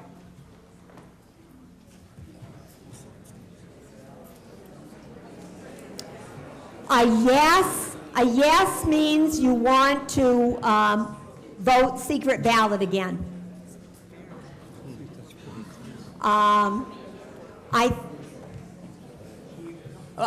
Could I see, thank you, could you put your hands down? Could I see the people who are opposed to secret ballot? Thank you, we won't do a counted vote. We will not do another secret ballot. At this point, we are back to discussing the amendment as presented to reduce the revenue side of ambulance fees and on the expense line, reduce the administrator's salary. Anything to be said further on that amendment? Madam Moderator, Lucas Stevens, 87 Oxford Road. We just had the same amendment on the floor an hour ago. It's just going through the same thing over and over again. And it's pretty much a shame, and I'm ashamed to be here tonight, of this politicizing of the budget. The budget that pays our police officers, pays our firefighters. We should just be here to pass a budget so these people can be paid at the end of the day, not politicize it line item by line item. And I think it's a damn shame that it's being brought down to that. You think it's a difficult thing. Thank you. One more comment, and we'll vote. Mike Mitchell, Burlingame Road. I would like to point out that this is not being politicized to waste everyone's time. There's a very specific lack of faith in very specific leadership, and that's the reason why people had a problem with the budget. That's the reason why, unfortunately, this was the only way that they could try to fix the problem. It's not a great solution, but it's the only solution that they were left because, unfortunately, some of these selectmen do not listen. If they did, this would never get to this way. Be careful that we don't include personalities. I did not say any names. I'm just saying, people say that we should do things in a different way that's better. I completely agree. And if the system worked properly, I would not still be sitting here at 9:15. Thank you. If there is no further discussion, at this point, we are voting on the amendment, okay? The amendment that we have visited previously, which reduces the expense side for ambulance fees and reduces the administrative salary on the expense side. All those in favor of the amendment as presented that would modify our budget as presented in your town meeting booklet, please signify by raising your voter registration card. And again, we will do a counted ballot if necessary. All those in favor? All right, we'll count just to be sure.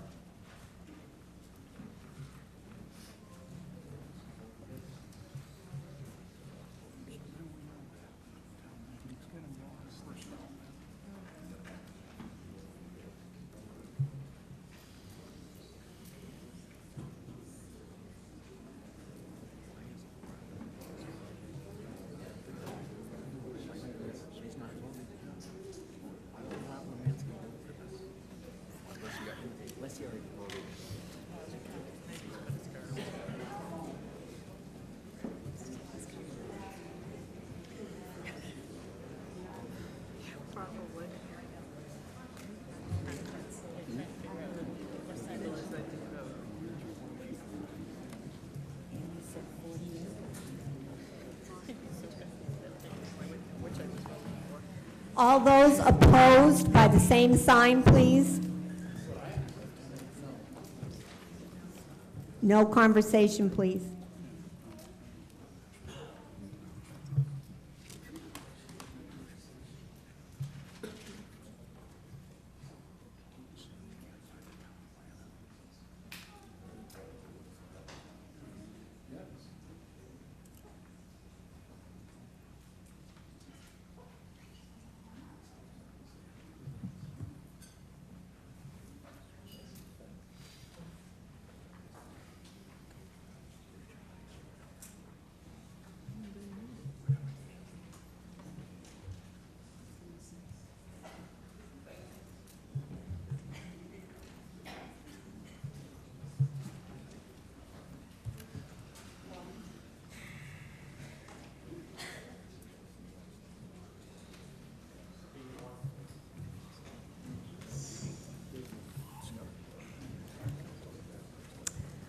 By a vote of 122 in the affirmative and 159 in the negative, the amendment is defeated.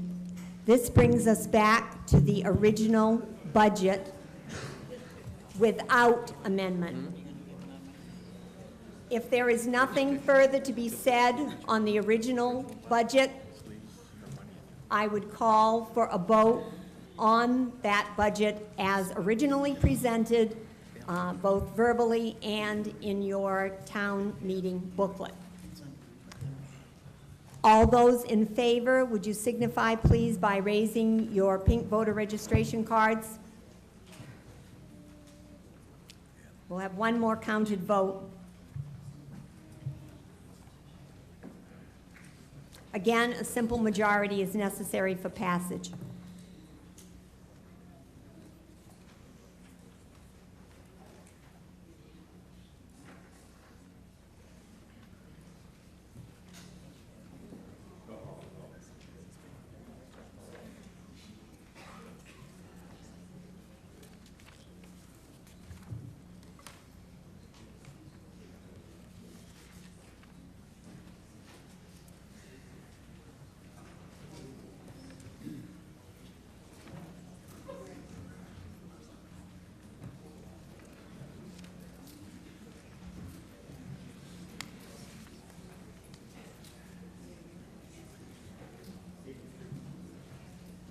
Thank you. All those opposed by the same sign, please.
By a vote of 167 in the affirmative and 88 in the negative, Article 6, our budget passes.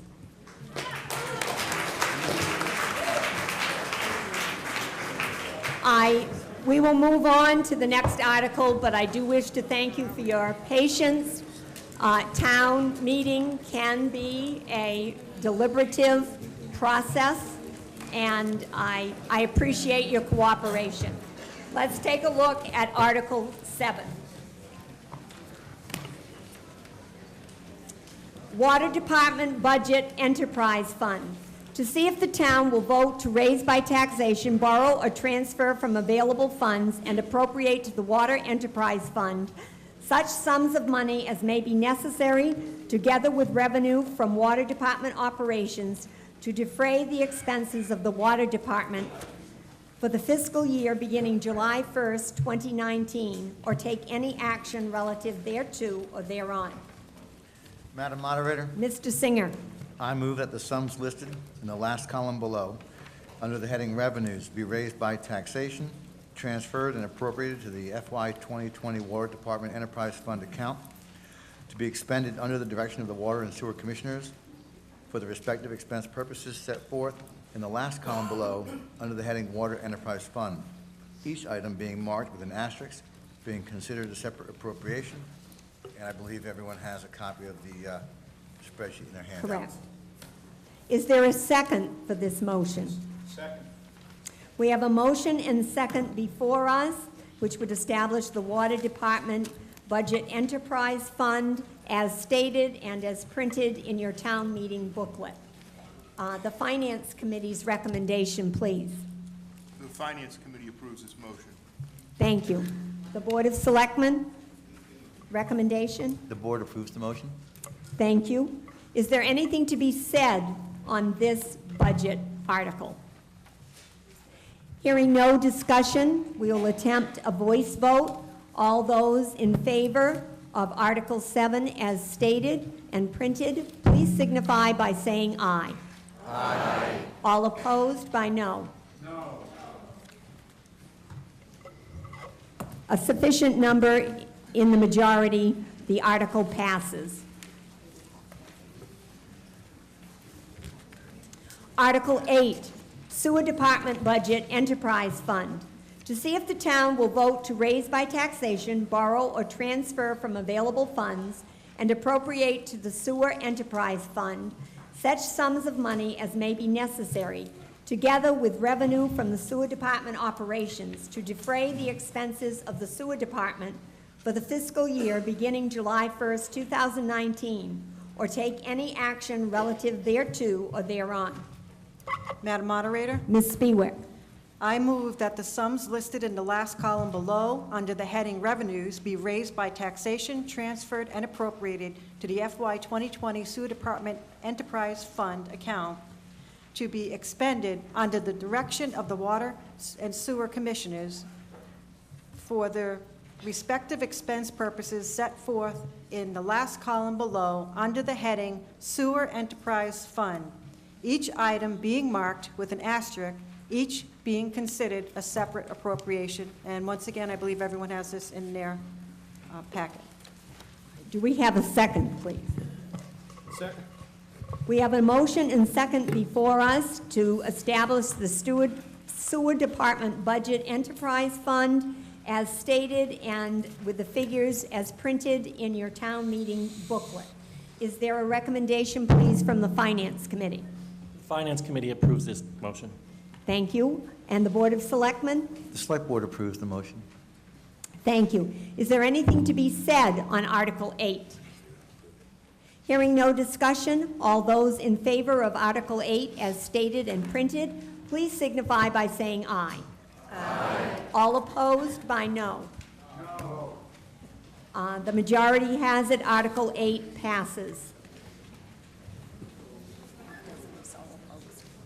Article 9, capital items and related contracts. To see if the town will vote to raise by taxation, borrow, or transfer from available funds, including so-called free cash and funds previously appropriated to other uses, and appropriate a sum or sums to purchase capital items and for service, repair, improvement, architectural, construction, renovation, improvement and/or other contracts relating to town buildings, facilities, and other property, and to authorize the Board of Selectmen, Chief Procurement Officer, or other appropriate town official, board, commission, or committee to enter into such contracts or leases, and to take other such action as may be necessary to effectuate the purposes of such votes, or take any action relative thereto or thereon.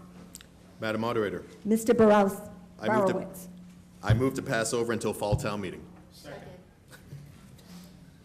I think if you would withdraw that, we cannot assign an article to another meeting, but I would accept a motion to postpone indefinitely, which would have the same same effect, and then these matters could be brought up at our special town meeting in the Madam fall. Moderator, I'd like to withdraw the initial motion. And the I'll second? withdraw my second. Thank you, In its place, I'd like to make a motion to indefinitely postpone. thank you. Second? Do we have a second on that? Yeah, we got a second. Thank you. Okay. All those in, any recommendation from the Finance Committee? Finance Committee approves the motion? Thank you. And the Board of Selectmen? The Board of Selectmen also supports. Supports. Thank you. Any discussion on postponing this article indefinitely? And then assuming that we'll look at these matters in the fall. All those in favor, please signify by saying aye. Aye. All opposed by no. Unanimously, Article 9 passes. Article 10, transfer of funds to and from stabilization fund account. To see if the town will vote to add funds to and/or transfer and appropriate sums from the stabilization fund account to an account or accounts to be determined at the town meeting, including but not limited to, for purposes of acquiring land in the town or take any action relative thereto or thereon. Madam Moderator, Mr. McGrath. I move that the following sums be transferred and appropriated to and from as indicated below, the following accounts, for any purpose for which the funds may be expended from the recipient accounts, and to authorize the Board of Selectmen or Chief Procurement Officer to enter into such contracts, including leases and/or purchases and sales agreements, and to take such other action as may be necessary or advisable to effectuate the purpose of the foregoing vote, each item being considered a separate appropriation per the table that's printed. Thank you. Is there a second? Second. We have a motion and second before us regarding the transfer of funds to and from the stabilization fund account as printed in your booklet. A Finance Committee recommendation, please. The Finance Committee approves this motion. Thank you. Board of Selectmen recommendation? Board supports. The board supports this as well. Before we call for discussion, I would remind everyone that because we're dealing with funds from the stabilization account, a two-thirds vote in the majority is needed per Massachusetts General Laws, Chapter 40, Section 5B. Any discussion regarding these transfers from stabilization? We'll attempt a voice vote. All those in favor of the article as stated and printed, please signify by saying aye. Aye. All opposed by no. I believe I will say that the two-thirds majority that was necessary has been achieved. Article 11, Cemetery Perpetual Care. To see if the town will vote to accept the sum of $4,510 as trust funds from individual persons, the income from each such sum to be used for the perpetual care of the Charlton cemeteries, or take any action relative thereto or thereon. Madam Moderator, Ms. Noble, I move that Article 11 be accepted as printed. a second? Second. We have a motion and second before us to accept the article regarding cemetery perpetual care as printed. The recommendation of the Finance Committee, please. Finance Committee approves this motion. Thank you. A recommendation from the Board of Selectmen. The Select Board supports the motion. Thank you. Is there anything to be said on Article 11? Hearing none, all those in favor of acceptance of Article 11 as printed, please signify by saying aye. Aye. All opposed by no? Unanimously, Article 11 passes. Article 12, General Bylaw Amendment, Department of Public Works and Superintendent. To see if the town will vote to amend the Charlton General Bylaws, A, by deleting the present definition of superintendent as set forth in Section 125-1 thereof, which presently reads, the superintendent of the Highway Department or authorized agent or employee, and substituting therefore Department of Public Works Superintendent or such superintendent's designee, and correspondingly by deleting wherever they appear in the bylaws in reference to the Charlton Highway Department, as distinguished from the Massachusetts Department of Highways, the words highway superintendent, and similar terms such as superintendent of highways, including but not limited to Section 220-2.1 of the Personnel Bylaw Classification Plan, and substituting, therefore, Department of Public Works Superintendent, or where context and syntax so requires, similar wording such as Superintendent of Public Works or DPW Superintendent, as well as B, by deleting wherever they appear in said bylaws, the words Highway Department, Charlton Highway Department, and similar wording in reference to the Charlton Highway Department as distinguished from the Massachusetts Department of Highways, and substituting therefore the words Public Works Department, or where context and syntax so requires, similar wording such as Charlton Department of Public Works, or take any action relative thereto or thereon. Madam Moderator, Mr. Singer, I move that Article 12 be accepted as printed. do we have a second? Second, thank you. Recommendation, please, of the Finance Committee? The Finance Committee approves this motion. Thank you. Recommendation of the Board of Selectmen? The Board of Selectmen supports. This change would, as described in this article, would require a majority vote in the affirmative for passage. Is there anything to be said on this general bylaw amendment? Hearing no discussion, all those in favor of this general bylaw amendment as printed, please signify by saying aye. Aye. All opposed by no. The motion has the necessary majority for passage. Article 13, Personnel Bylaw Amendment, Classification Plan Update. Again, I would ask that we not carry on side conversations so that we can move our meeting along as best we can.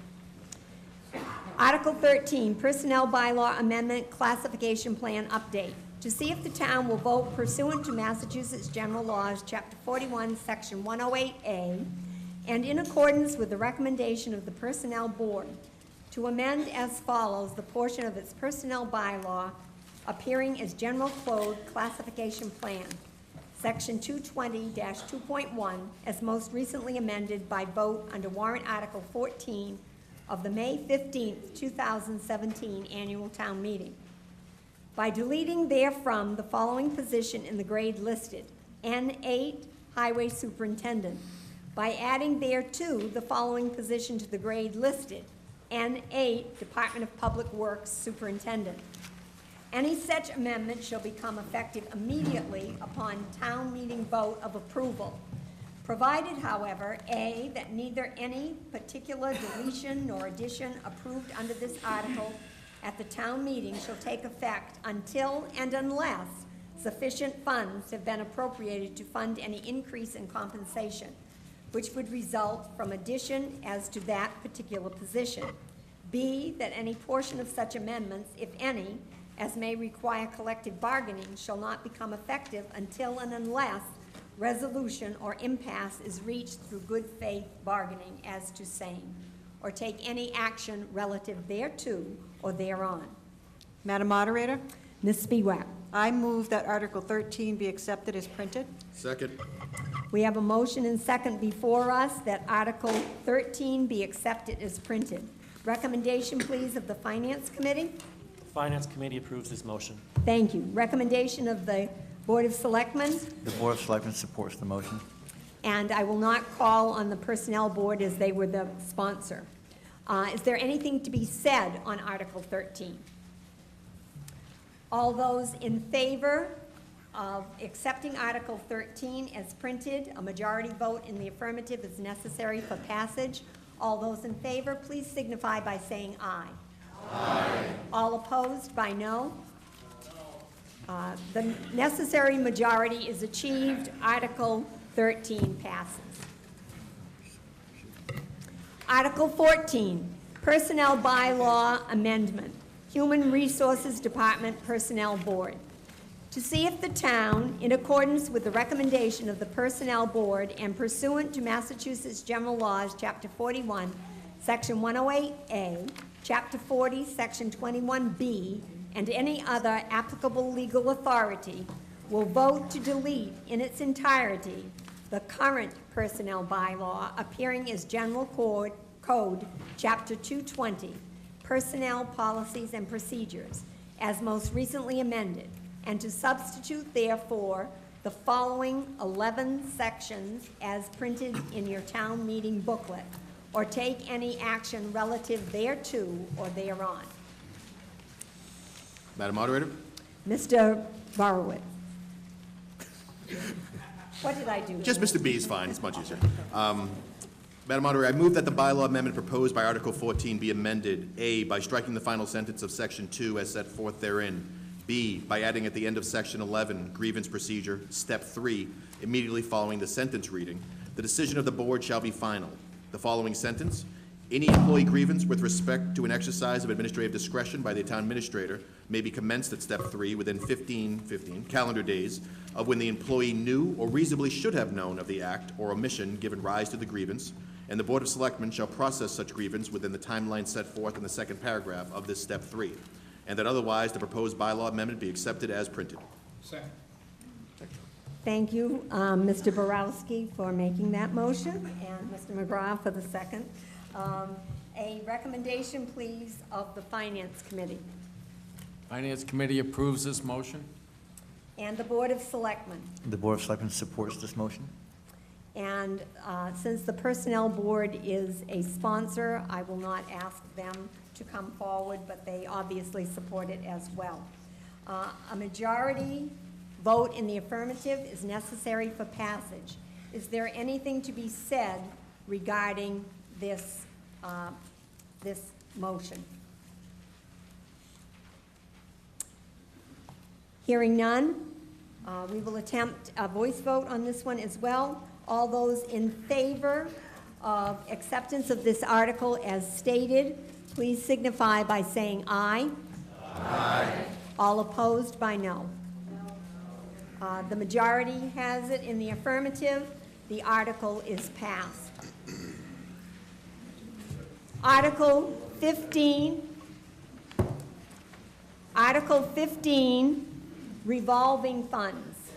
To see if the town, upon recommendation of the Board of Selectmen, will vote as authorized by Massachusetts General Laws, Chapter 44, Section 53E and 1/2, to reestablish and/or establish the following revolving funds, and to authorize the official commission, board, or committee specified in the first column below to expend funds from the specified account without further appropriation, provided that the amount to be expended from such account in the fiscal year commencing this coming July 1st shall not exceed the amount set forth in the fourth column, unless an additional amount or amounts are recommended by both the Board of Selectmen and the Finance Committee. And you have those revolving funds delineated for you there and explained in the next few pages. And, or take any action relative thereto or thereon. Madam Moderator, Mr. McGrath. I move that Article 15 be accepted as printed. Second.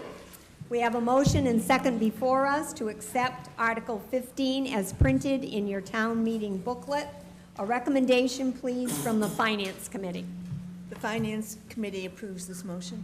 Thank you. A recommendation of the Board of Selectmen, please. The Board of Selectmen supports this motion. Is there anything to be said on this revolving account article? Madam Moderator.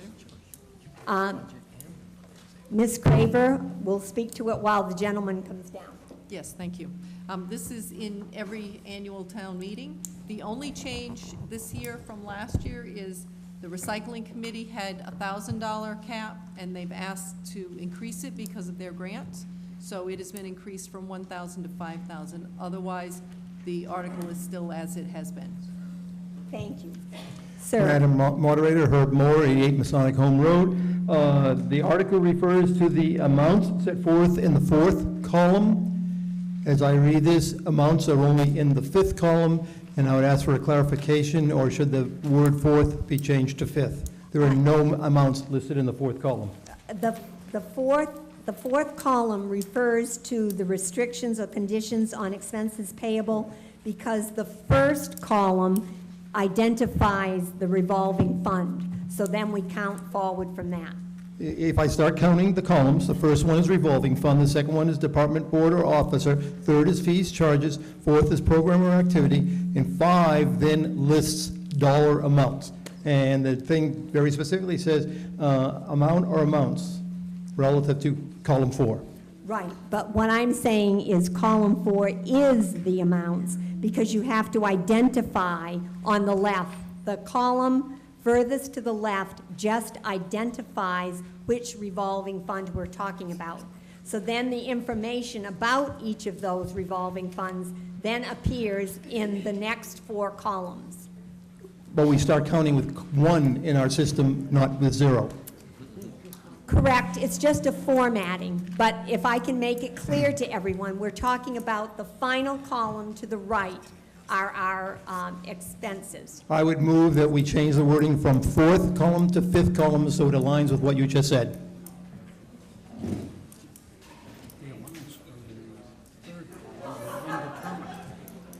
It's a good thing we're meeting in the school. According to our attorney would like to address that.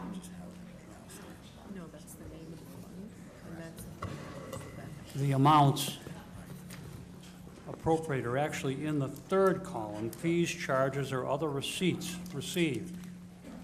That's what's appropriated. The last column, to which the honorable voter is referring, is the cap on how much can be expended unless there's approval, further approval. It's a revolving account. You collect fees, you can expend them, but there's a cap on it.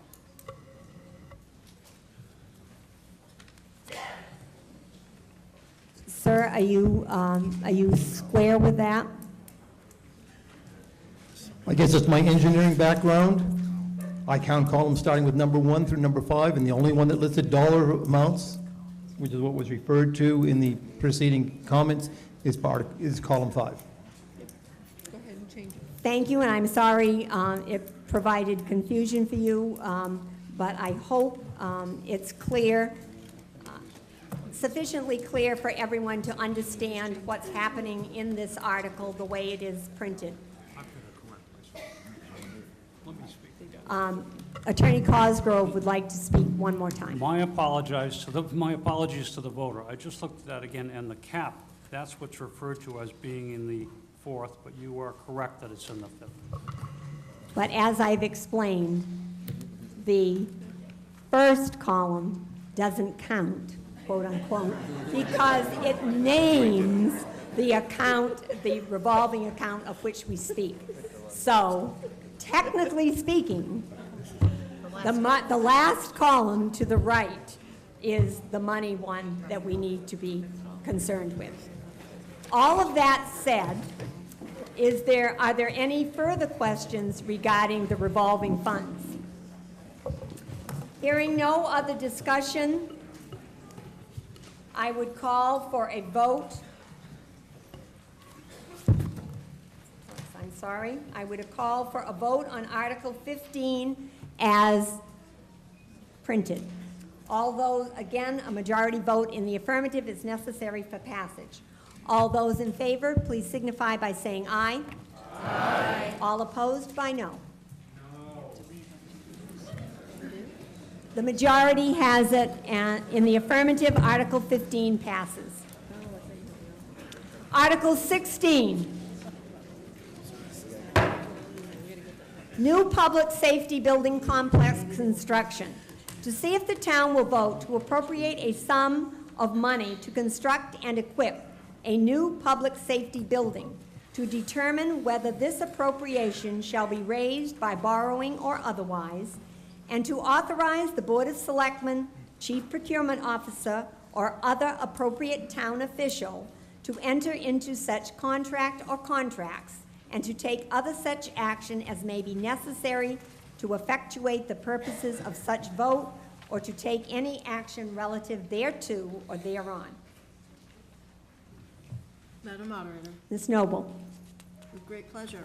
I make a motion that the town appropriate $28,500,000 to pay the cost of constructing and equipping a new public safety building, and the payment of all costs incidental and related thereto, and that to meet this appropriation, the treasurer, with approval of the selectmen, is authorized to borrow said amount under and pursuant to Mass General Law, Chapter 40, Section 70, Section 7-1, or pursuant to any other enabling authority, and to issue bonds or notes of the town therefore.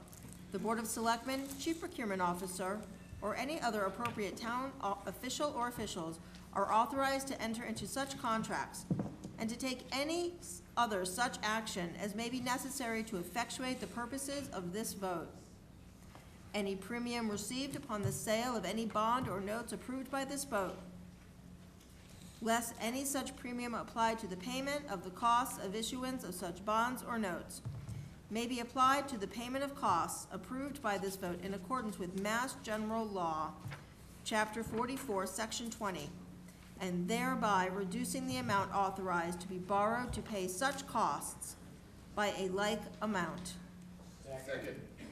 We have a motion and second before us regarding the new public safety building complex construction. Could I please have a recommendation of the Finance Committee? Finance Committee approves this motion. Thank you, and a recommendation of the Board of Selectmen. The Board of Selectmen supports this motion. Thank you.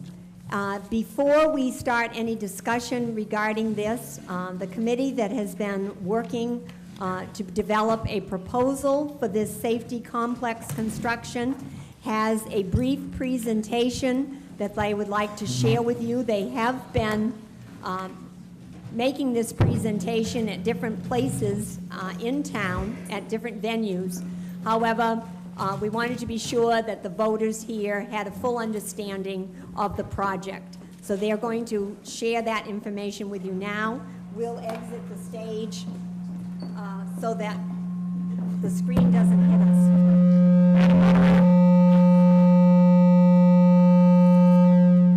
We have some non-residents without objection that would be allowed to speak during this presentation.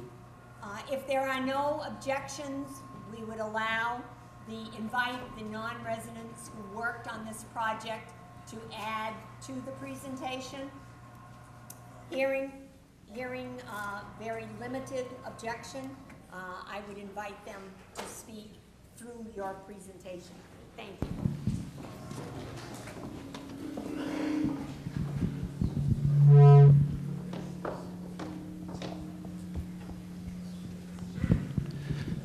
Good evening.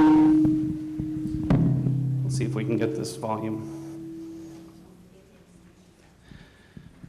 Good evening. My name is Rob Barton.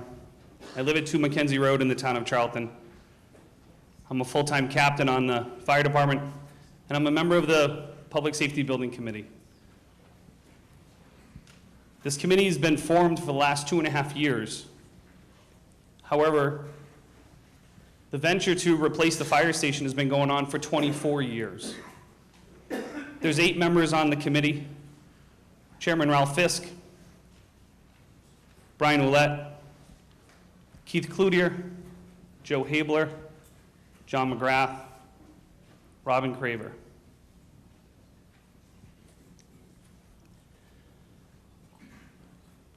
Here's a timeline of how we've come to here. I think it's important for us to understand that this started, like I said, 24 years ago. Multiple committees have come, multiple committees have gone. They've all agreed that we need a new fire station.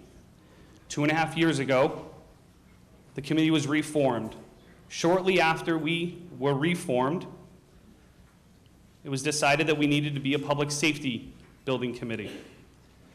It made no fiscal sense to replace the fire station when the police station was in need of a new building as well.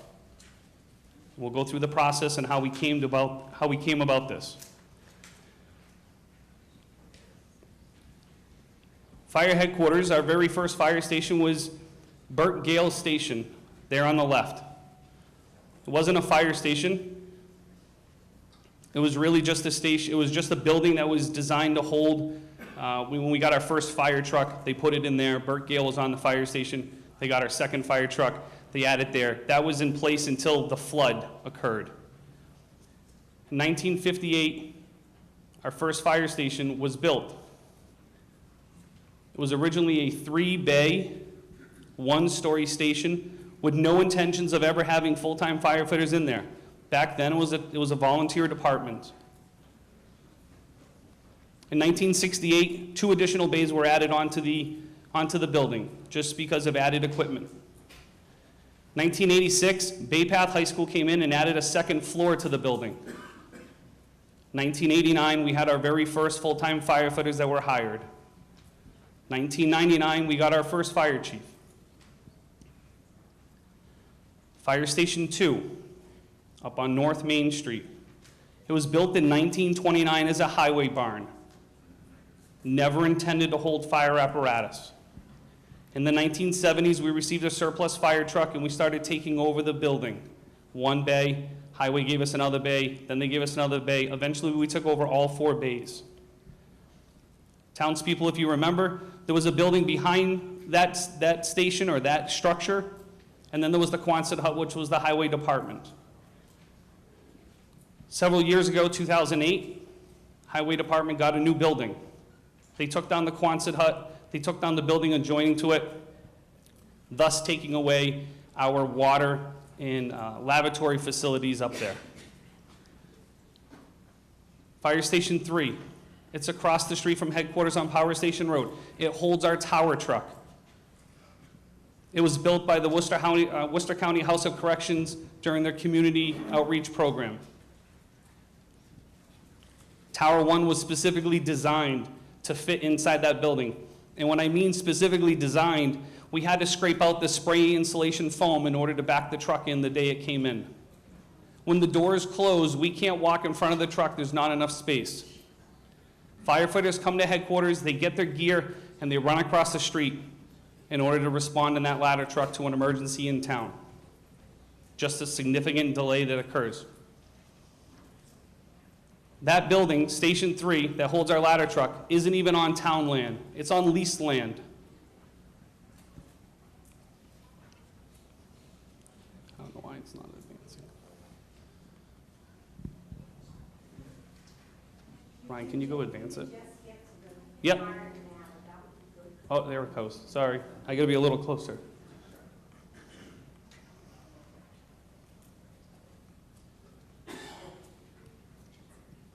Our staffing has increased significantly. Like I said, we had 3 firefighters originally. We have 21 full-time firefighters now, 21 full-time union firefighters, full-time chief, full-time deputy chief, full-time administrative assistant. We lack the adequate space in order to perform our jobs.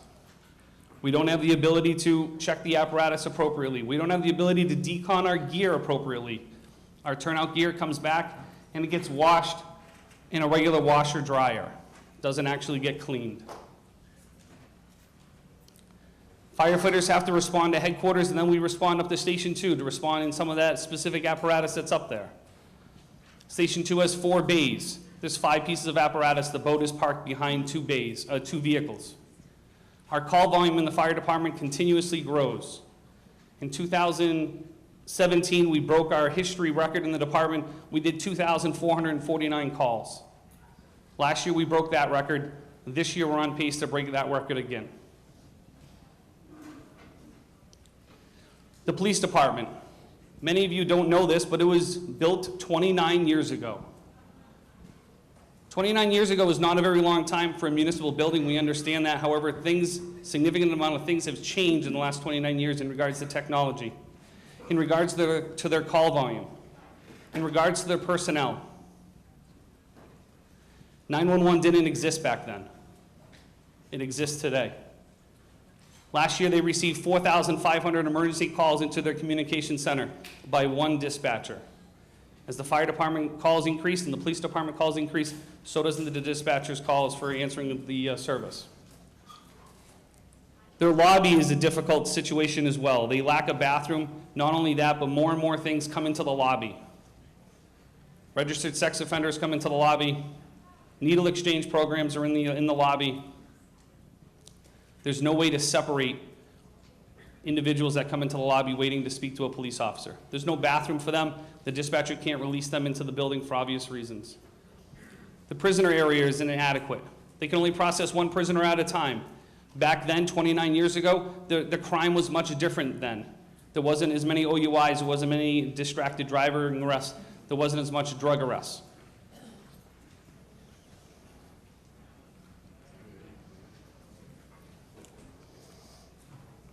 Trying to advance the slides for you. Their staffing has increased as well. One chief. Originally, 3 sergeants, 8 patrol officers. Today, they have a chief, a lieutenant, 4 sergeants, 14 patrol officers, 4 full-time dispatchers, and 20 auxiliary officers. Their building was not designed for this amount of staffing as it increased throughout the years to handle the emergencies, the same as we did on the fire department side.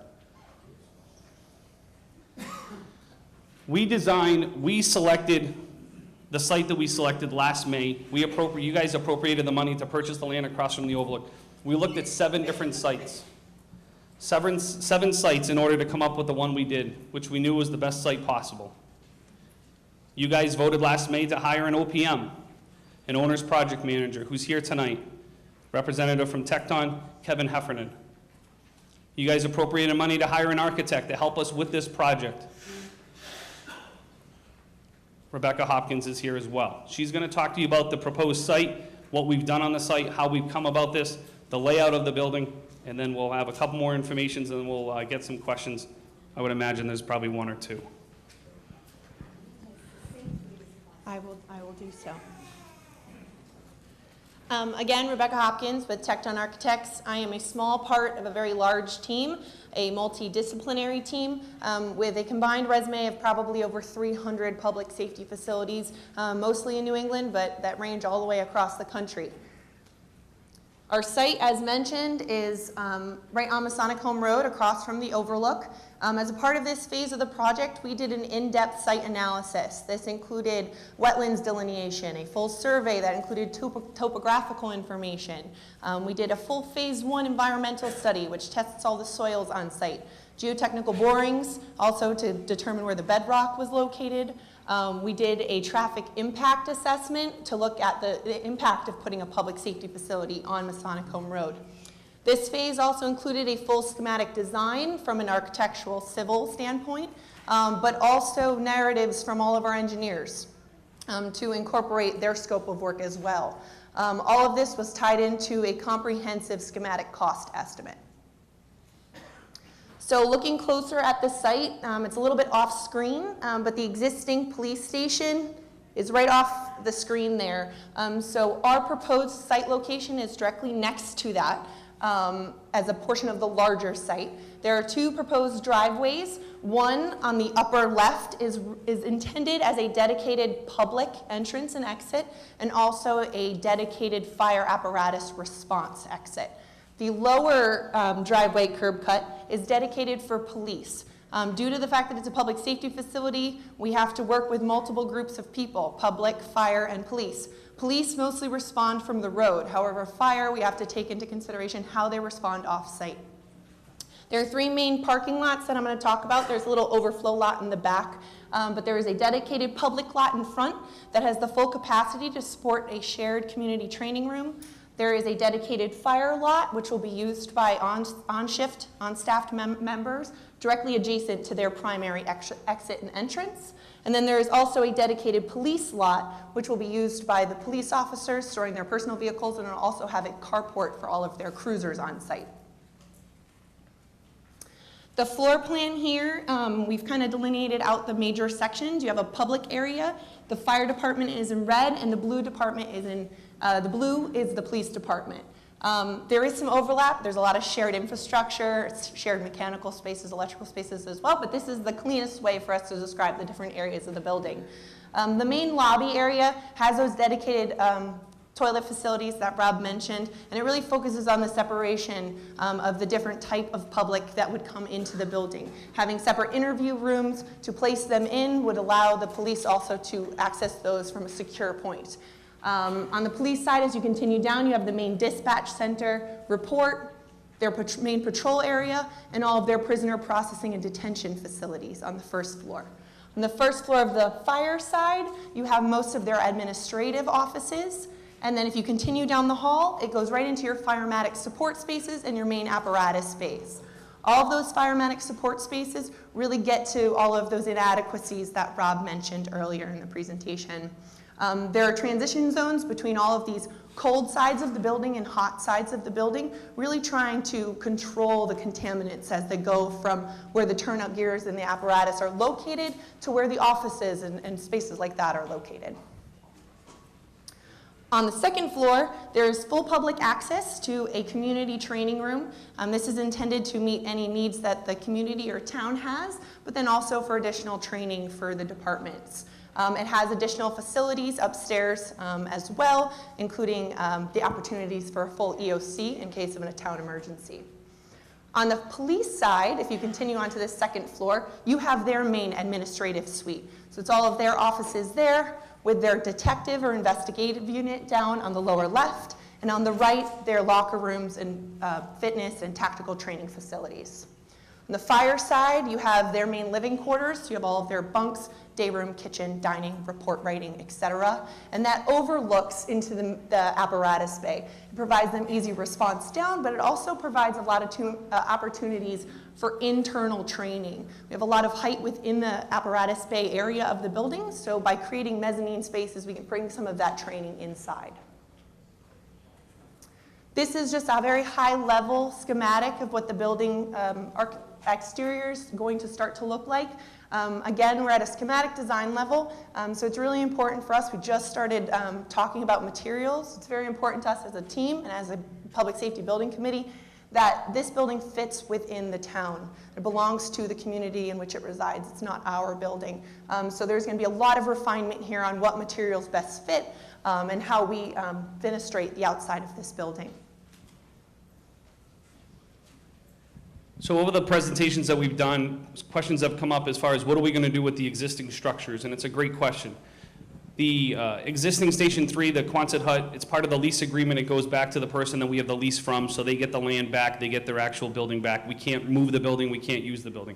Station 2, we believe it's just actually going to be torn down, and either the site, the parking lot, the site made into a parking lot, or the site being sold off through some other means. That's up to the town administrator, the municipal building committee. The existing fire station is just, we believe, is going to be sold. It has nothing to do with our committee as far as what we were tasked with doing, but we believe the property is just going to be sold off. The money from the sale of that property would be applied to the loan in order to reduce the debt. The existing police station is the bigger question that comes up. There's a lot of different ideas we've heard through the presentations that we've done. We've heard a bunch of different presentations. Again, it has nothing to do with us. There's been no decision on what to do with that building.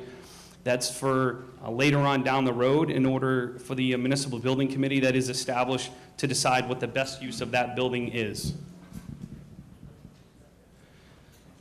Okay, here's the financial question. Everybody wants to know this, and I understand why. $28.5 million comes out to be 96 cents per thousand. For the average homeowner in town, their house is valued at $281,800. With 96 cents per thousand, it would come out to be $270 a year. $64 a quarter, 74 cents a day. And we say that's a sort of a worst case scenario. That's if there was no debt rolling off. However, if you can see on the bottom column, as well as if you flip to the second to the last page in your book, in your binder, if you flip to the very end, go back one page, there's a whole breakdown of all the financials. There's 35 cents rolling off before the first payment is due, which takes that 96 cents per thousand and it brings it down to 61 cents per thousand, which comes out to be for the average homeowner $171 a year, $42 a quarter. If you look in your book, there's even more roll-off that's taking place, which brings that 96 cents down to 33 cents, or $93 a year, or $23 a quarter.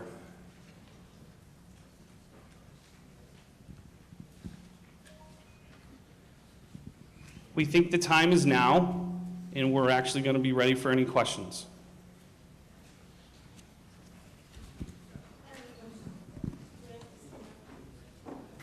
If you would please come forward, we'll get, we're down with the screen, we'll resume our notice of Monday.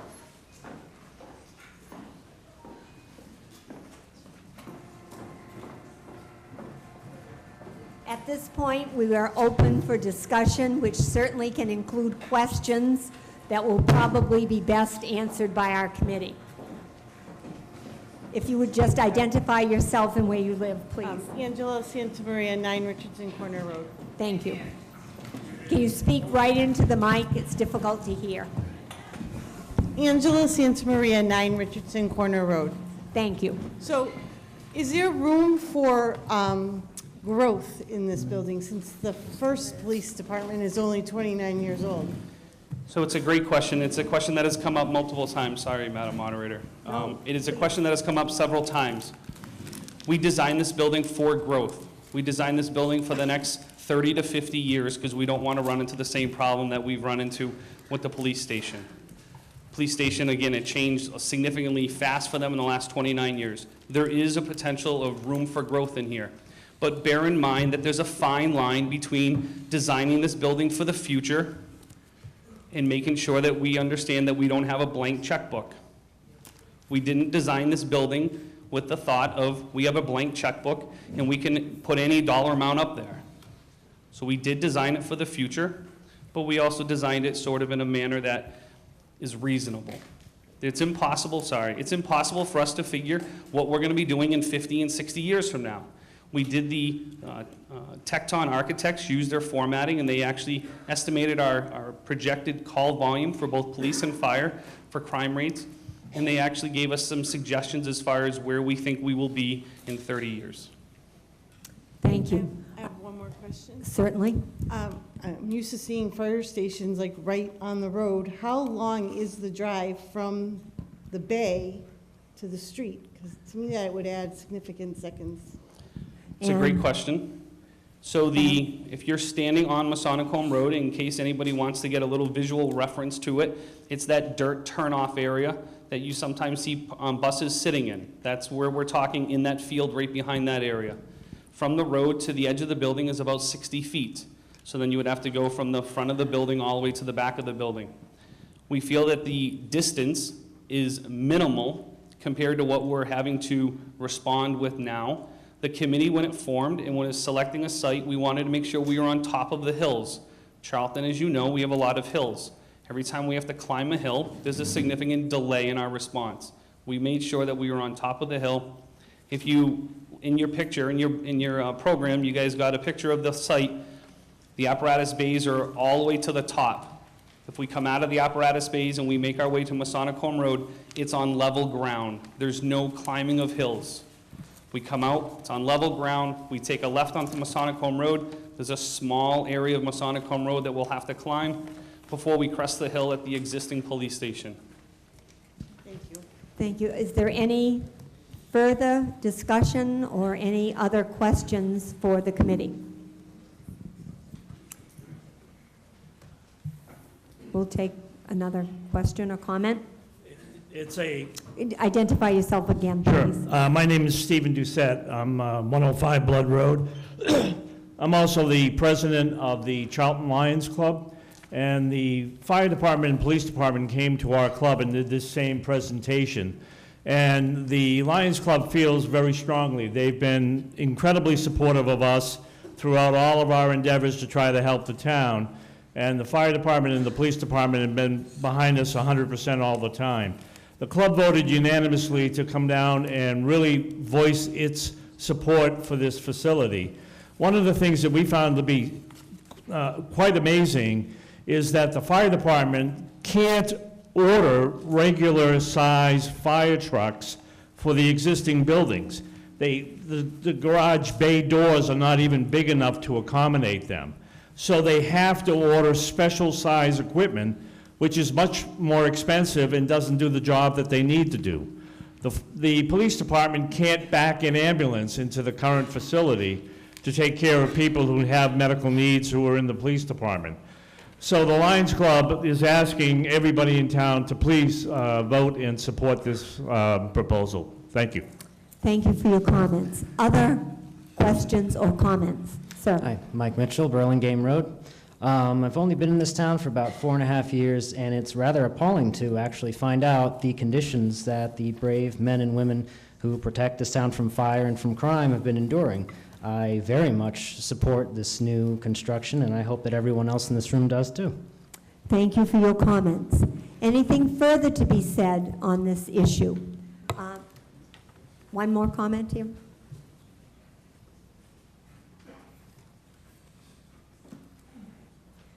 Just a question. Karen Norman. Identify yourself, please. Karen Norman, 58 Main Street. We all in town appreciate everything that your departments do. Could you speak more directly sorry. into the mic? Thank you. We certainly appreciate all that the fire and police departments do for us, and I don't think there's any doubt in anyone's mind that we need this facility. Can you help us understand, there's a bit of sticker shock to the price tag that comes with this. Particularly, my question is, can you talk to us a little bit about these roll-offs that you mentioned? What's the source of them, and are there any threats to their continuation? I think your question is best answered by our finance director. So, Donna, would you please? Certainly. So the, what we call the roll-offs that they've been referring to are previous debt exclusions that are now coming to the end of the debt payment. So for a debt exclusion, you can only charge the additional amount while you have the debt payments. And once you finish your last debt payment, that amount comes back off the tax rate. So what came off this, you'll feel next year, the last payment was made in FY 2019 was the Dudley Charlton Regional School District Middle School. That was 28 cents on the tax rate. In FY 20, the last payment will be made on the fire truck, which you'll feel the reduction in FY 21. There won't be any payment on that. That's a reduction of 6 cents. In FY 21, you'll feel it in FY 22. The last payment's on the library, and that's 15 cents being reduced off the tax rate. And then finally, the highway facility, last payments in FY 25. You'll feel that in FY 26. That's 14 cents coming off the tax rate. So you only have it, it matches the amount of time that you go out for the debt. Okay, thank you. And then, so. Further question? Just one follow-up. So the, on the table, it shows fiscal year 2050. Is that, this being 2019? Are these more than 30-year bonds that we're considering issuing? I don't know what you're referring to. It's, it has to do with when the bonds come on, because as Donna would explain, the bonds don't come on right away. They have to come on in a gradual as we start to need the money. So it's a 30-year bond, so we anticipate borrowing the money in fiscal 2021, which would put it at fiscal 2051 would be the 30-year note. Understood. Yeah. So are we borrowing everything up front, or are we borrowing gradually? Like, what's the time frame for More the than likely, construction? you'll have to borrow gradually. There is some laws about earning interest on borrowed money, so we have to make sure we don't arbitrage with that. So you can only borrow in what you anticipate to need in that time frame. Typically, what happens, you'll borrow short-term. This will take probably more than a year to build. You probably won't, even if this passed right now and you were able to get a start in next March, if there's a good winter, to get in the ground, it would be a whole nother probably 14 months in construction. And you wouldn't borrow long-term until you have all your expenses ready to go long-term. Kind of like a construction loan for a mortgage, if you build. Thank you. Further discussion? And again, Irene, if you can just speak more closely into the mic. Irene Thank you. Slonis from 133 Old Worcester Road. I have a question in regards to having this coming, the fire trucks coming right out onto Masonic Hill Road, which is pretty much traveled. is there any safety precaution so we'll be notified motorists that you're coming out, other than the siren on the vehicles? All right.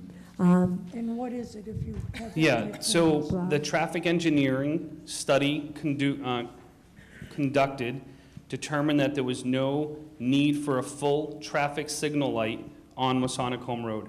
However, they did recommend that there would be signage placed and potentially a preemptive light that could be switched when the vehicles are coming out of the station to notify the motorists that there is an emergency vehicle going to be exiting the building.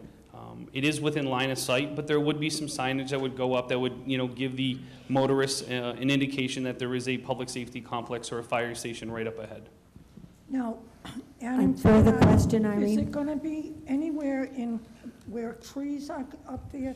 Because in many cases, as you go, everybody goes, you'll see there's a sign up, but then there's tree limbs afterwards that come and they block it. So there will be a precaution on that as well. Thank you. Yes, we would ensure that the signage always remain visible. Thank you. Thank you, Irene. Any other comments or questions? Roger Cloutier, 17 Colburn Road. I have a question for the Finance Committee, actually. Obviously, the fire station, we need a new building. There's no ifs or buts. It's how we're going to pay for it. That's the issue. I know that LNG is coming to town, and it sounds like from the meetings I've attended, the state kind of controls that, and we may not have a lot of say whether they come or not. They have a $110 million plant they want to build in town, and at $14.77 per thousand, that would generate $1,624,700, at least the first year, from that LNG facility if it comes to town, if it's built. Would that money be used to help offset some of this cost? Is that a fair question? Let's just say that the Finance Committee doesn't spend money that it doesn't already have. I understand And that. I just so, asked if that could... we can look at maybe future growth. The assessor gives us a future growth for the following year. That gets incorporated in the budget, but no, I would not say that we would take whatever is coming down the pike into account today. Okay, so, thank you. Thank you. Any further discussion regarding the public safety complex proposal? Madam Moderator. Yes. Just so everybody is aware, if this vote passes, there's another process that happens. There's a ballot vote that takes place, and going along with the timeline with what Donna was talking about, there'll be a ballot vote that will have to happen over at the Heritage School at some point. The date will be set by the town administrator and the town clerk's office. After that, it takes about 9 months before we get a shovel in the ground, which would start sometime, we hope, next spring, and then it takes about 12 months to build. So 2021 would be hopefully the opening of the building. Just so everybody's aware of what the timeline is. It doesn't start after this, there's another process. We need to clarify that. The town administrator would like to add a little more clarity to the last statement. Ms. Graver? I'd like to clarify that, and if I'm miscorrect, I'll ask the finance director to correct me. I believe that there will be a ballot vote only if you do a debt exclusion. If, like the last person that came forward talked about some new revenues, and we were able to cover that within the budget, or if there was some monies that were available to pay down, then you may choose, the Board of Selectmen will take a look at those funds. If they decide that they do not need a debt exclusion and can safely do it and financially responsibly do it within the levy limit, you would not have a ballot question. Thank you for adding that information. At this point, I would call for a vote in which the town would appropriate $28,500,000 to pay the cost of constructing and equipping a new public safety building, and for payment of all costs incidental and related thereto, and that to meet this appropriation, the treasurer, with the approval of selectmen, is authorized to borrow said amount under and pursuant to Massachusetts General Laws, Chapter 44, Section 7(1), or pursuant to any other enabling authority, and to issue bonds or notes of the town therefore. Board of Selectmen, Chief Procurement Officer, or any other appropriate town official or officials are authorized to enter into such contract or contracts and to take other such action as may be necessary to effectuate the purposes of this vote. Any premium received upon the sale of any bonds or notes approved by this vote, less any such premium applied to the payment of the costs of issuance of such bonds or notes, may be applied to the payment of costs approved by this vote in accordance with Massachusetts General Laws, Chapter 44, Section 20, thereby reducing the amount authorized to be borrowed to pay such costs by a like amount. As this passage of this article requires a 2/3 vote, we will do a counted vote. So one more time, I am asking the counters to come forward, and I would ask those voters present who support this article, passage of this article for the $28.5 million for the public safety complex, as explained, please signify by raising your voter registration card. We still need to count because of the 2/3.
All those opposed by the same sign?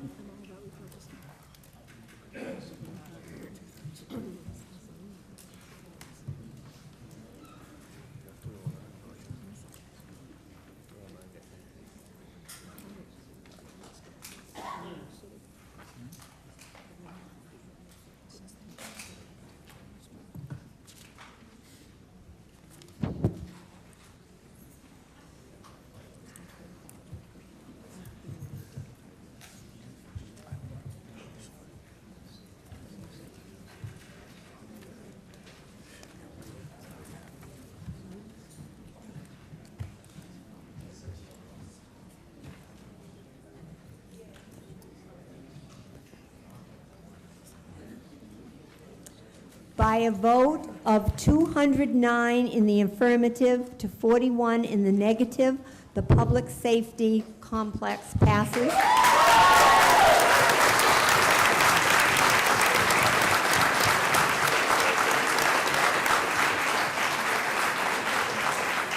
And I think we have to say thank you to the committee that worked so long and hard.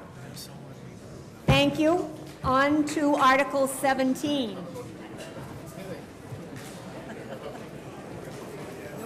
For those who feel they need to leave at this point, please do so quietly. We still have a number of articles remaining.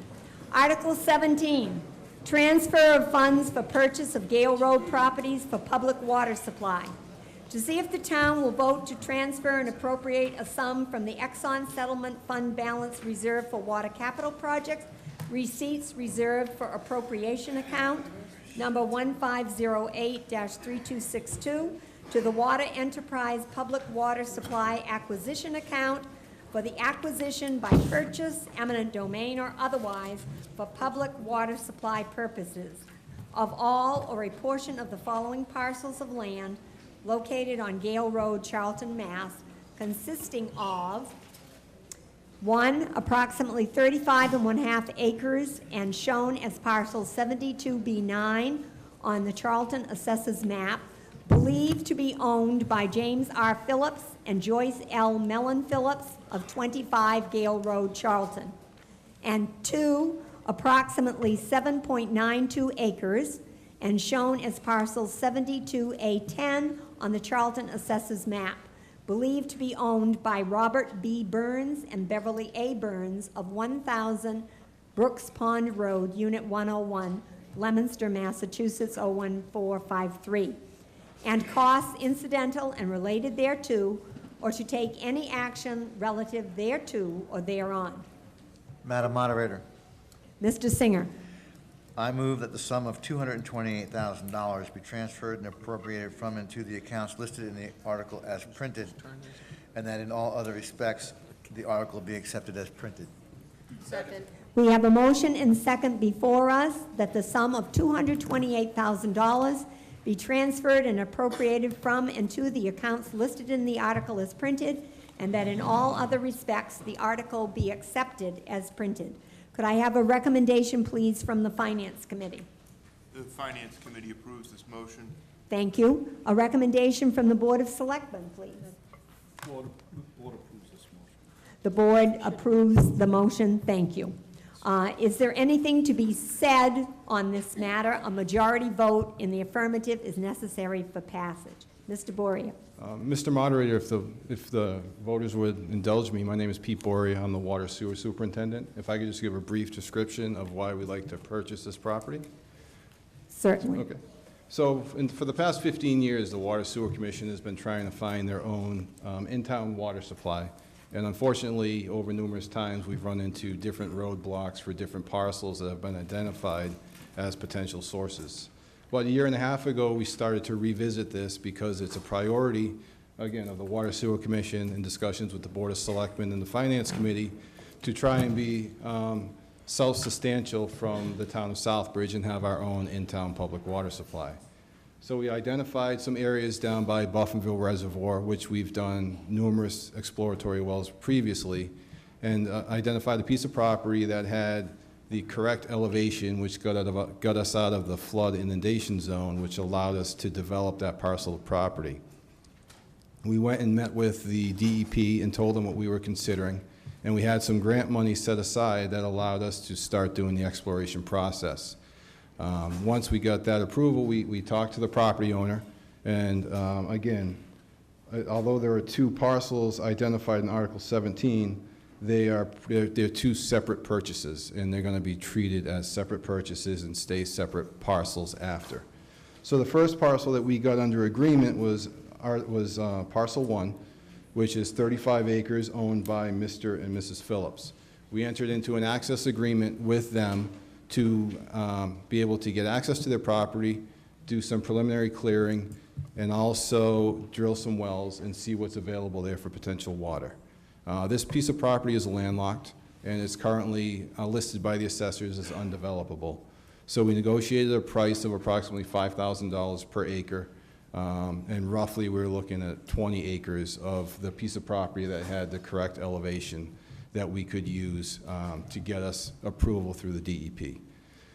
After we got that agreement with the property owners, we started the exploration process, and we started using the grant money to actually get on the property. We worked with the Army Corps of Engineers to gain access to the parcel, and we drilled some test wells and found that one area that had the elevation did not have the water. The second area of the property that we identified did have the potential for possible water. So just to describe, it's called a gravel-packed well, which means you can identify the recharge area because you're only drilling down to bedrock.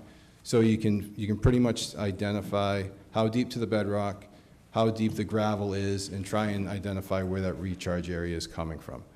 So in that area, again, it was 75 feet to groundwater, and then from groundwater to bedrock was an additional 50 feet. And the last 20 feet before bedrock was a coarse gravel layer that the engineers felt would convey water fairly well.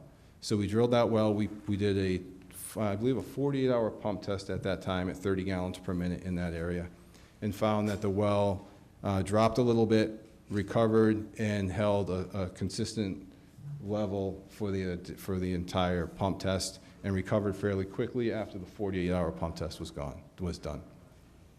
So our next step was to do some more investigation in that area, again using grant money, and the second round of exploratory wells, the engineers have identified that we could possibly do a small well field of 5 wells in that area that will produce 30 gallons a minute, which could possibly 40, which could produce up to 225,000 gallons per day.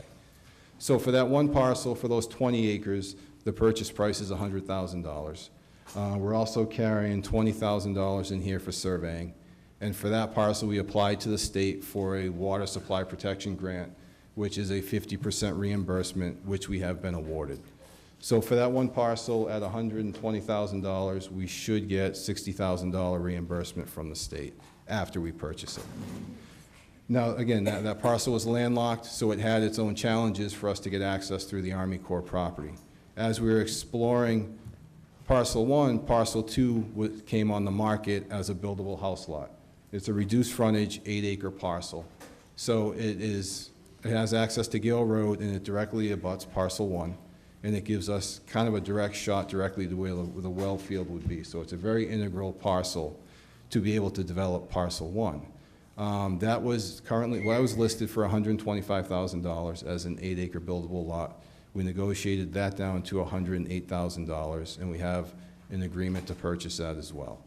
So again, the motion is for $228,000 to be appropriated from a receipt reserve for appropriation for water capital funding that we have from the ExxonMobil settlement. The existing level of funds in that line item, I believe, is $1.4 million at this time. So we're looking to expend $228,000 from there, of which we'll get a $60,000 reimbursement from the state. So if there are any questions, I'd be happy to answer them. Thank you for that explanation, that thorough explanation. Any questions or comments? Hi, I'm Sharon Moore. I live at 74 Gale Road, and Mr. Boria has seen me several times at water and sewer meetings regarding this. My concern is the concern of the neighborhood in that it's a very densely populated neighborhood, and everyone's got a well.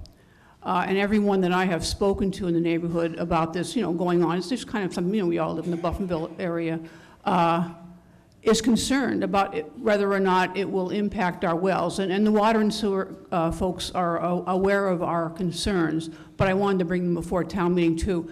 The town needs the water, I understand that. I'm not saying don't do the water. What I'm saying is, if something happens to our wells, those of us that live on Gale Road, those of us that live on Dulge Court, and we're surrounded by Oxford. We've got half a mile of Charlton there, and then suddenly Gale Road becomes Oxford and Dulge Court becomes Oxford. All those Oxford folks, they have wells. So, there are aquifers and there are aquifers, and there's no way of knowing now whether or not this system, if it went into production, if it would affect all of those wells in that area. What I want to know is if it does affect the wells in the area and suddenly we don't have enough water pressure to sell our house, we don't have the minimum amount that's needed to sell our house or to run our house, what is the town's liability? Thank you for raising that concern. We'll see if we can get an answer to your question. Mr. Boria? Sure, I'll do my best. So at this time, we have not gone into the next step of testing on the property. If we were to get the land purchased tonight, the next step would be to have the engineer work with the DEP and perform a long-term pump test. In that process, again, the DEP won't allow us to pump more water out of that aquifer and have a negative impact on any of the neighboring residents. So part of that long-term pump test will be not only monitoring the wells that we're drilling, but also monitoring the wells of those residents surrounding the area we're looking to develop. And whether that be the residents allowing us to put a level transducer in their current well, and while we do our long-term pump test on, again, the new wells that we're going to develop, then and seeing where those, to make sure that their personal wells do not have an adverse effect. Thanks for explaining that process. Anything else to be said on this article, this question? If nothing further to be said. Can I just if I could follow up, I'm sorry. And I understand what Mr. Boria is saying, and I appreciate it.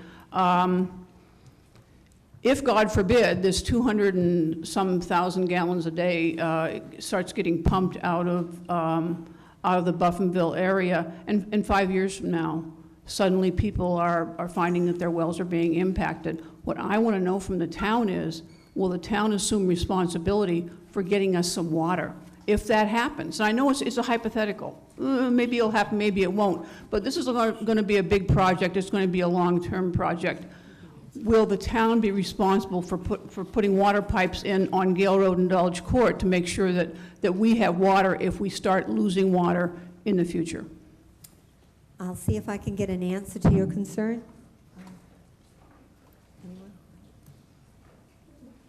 Madam Moderator, Robert Lemansky. Lemansky, Chairman of the Water and Sewer Commission. We've had the engineers, and again, thank you for her comments, and well taken.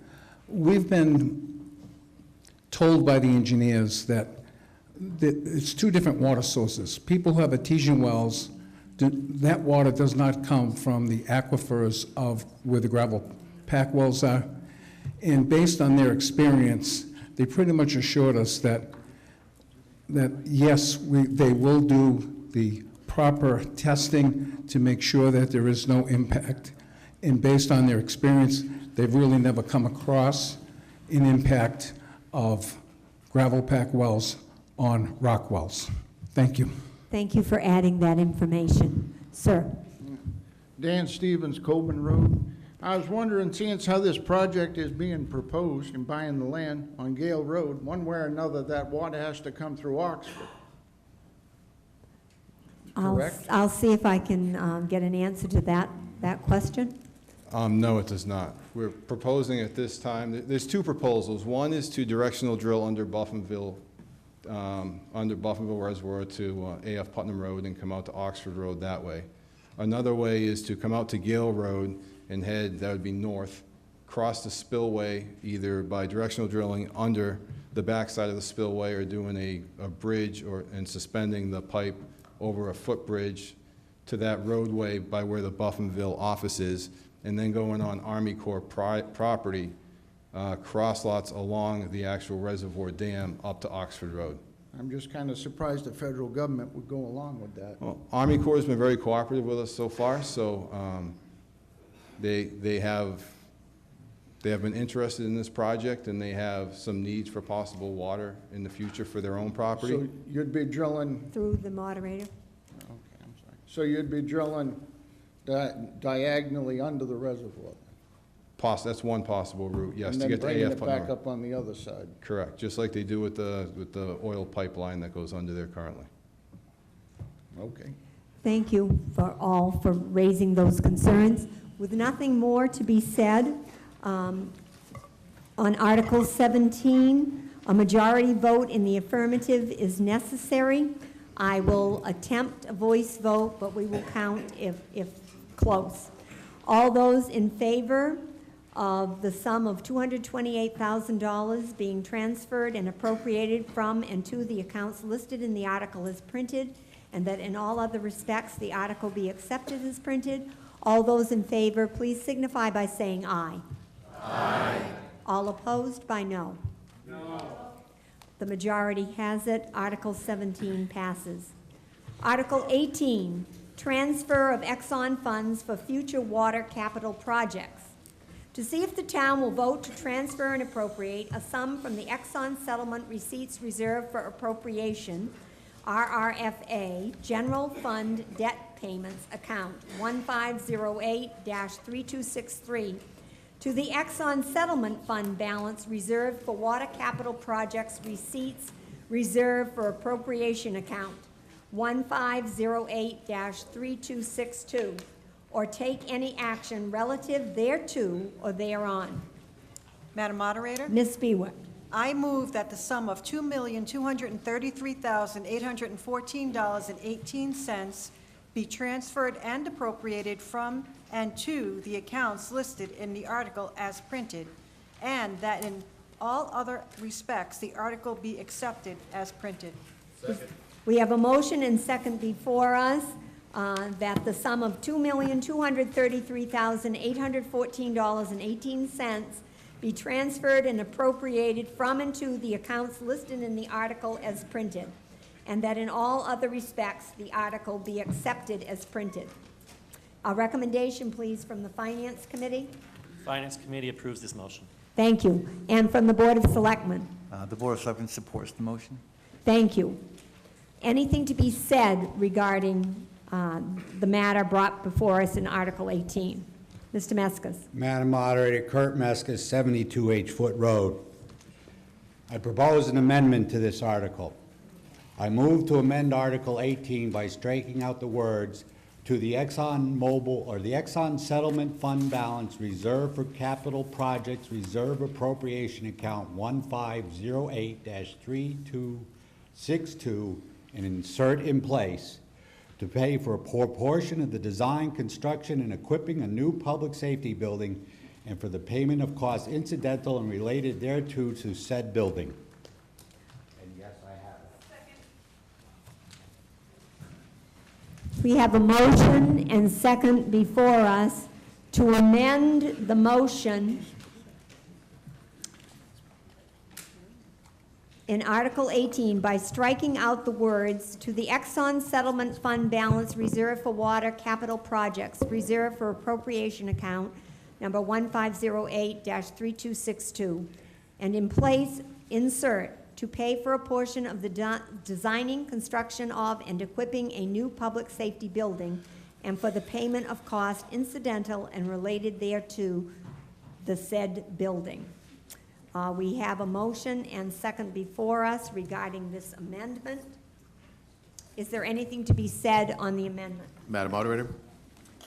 Mr. Borowitz. Again, Bill Borowski, 69 Haggerty Road. Again, just speaking on behalf of myself as a member of the board. This amendment was the initial proposal to help defray some of the costs of the safety building. There was discussion in one of the Board of Selectmen's meeting along with our Finance Committee partners. Motions were made, discussions were had, et cetera. The thought being, at the end of the day, that this money was, I don't want to say earmarked, but the belief was that it was to be used towards a water supply in the future, and that this settlement fund of around 7.7 million, again approximate, was again supposed to be used for water and sewer, even more specifically water purposes. And again, speaking for myself, I didn't feel it was appropriate, especially knowing that we continue to have water issues, especially with this expanding plume that I keep hearing about at different meetings, that we reallocate that money to the safety building. It makes much more sense to me to keep that money where I believe it was intended to be, in the water department, knowing that one way or another, you're going to borrow, more than likely, for all of these respective projects. What this does is it buys a buffer, and again, I believe it serves the intended purpose of the Exxon settlement to be moved towards water and or sewer. Again, more specifically, the water supply. So at the time, a motion was made to change the funding source for the public safety building to increase the total amount borrowed potentially to $28.5 million. So ultimately, what this would be doing would going back to what it was initially proposed that we rejected because we, again, the board as well as the Finance Committee felt that it was more appropriate to be allocated towards water. Thank you. Thank you for that explanation. Anything further to be said regarding the proposed amendment? Madam Moderator, Mr. Kurt Meskis. Meskis, 72 H Foot Road. None of that argument is lost on me, and I do agree that this town may or may not have to borrow in the future. But the purpose of my amendment is to direct settlement monies to the good of the general taxpayers who have borne the cost of water infrastructure for the town for many years. We, in the past, have used general fund money, Millennium Power monies, and MVE settlement monies to pay water debt. All monies that could have been used for capital and other municipal purposes for years. Rather, these monies were used to pay down water infrastructure debt that could not be assessed through betterments due to the lack of flowing water in front of the improved properties. In addition, the School Loop and Berry Corner Loop water infrastructure projects are being funded by monies from outside of the town of Charlton's budget, with connection fees and piping to the properties along those mains at no cost to the property owners.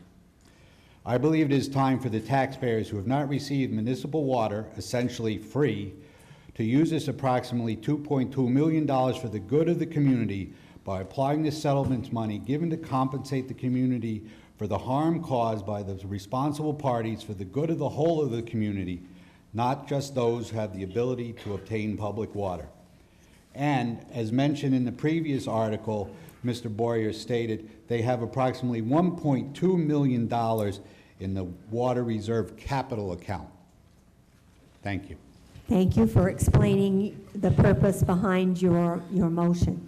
Anything further to be said? Now we're talking strictly about the amendment as proposed by Mr. Meskis. Mr. Lemansky? Madam Moderator, Robert Lemansky, Charlton Water and Sewer. Earlier this evening, out in the front walkway, I had handed out a letter, or not a letter, it was a document. And the purpose of why I was handing this out is I wanted the voters to understand the position of water and sewer.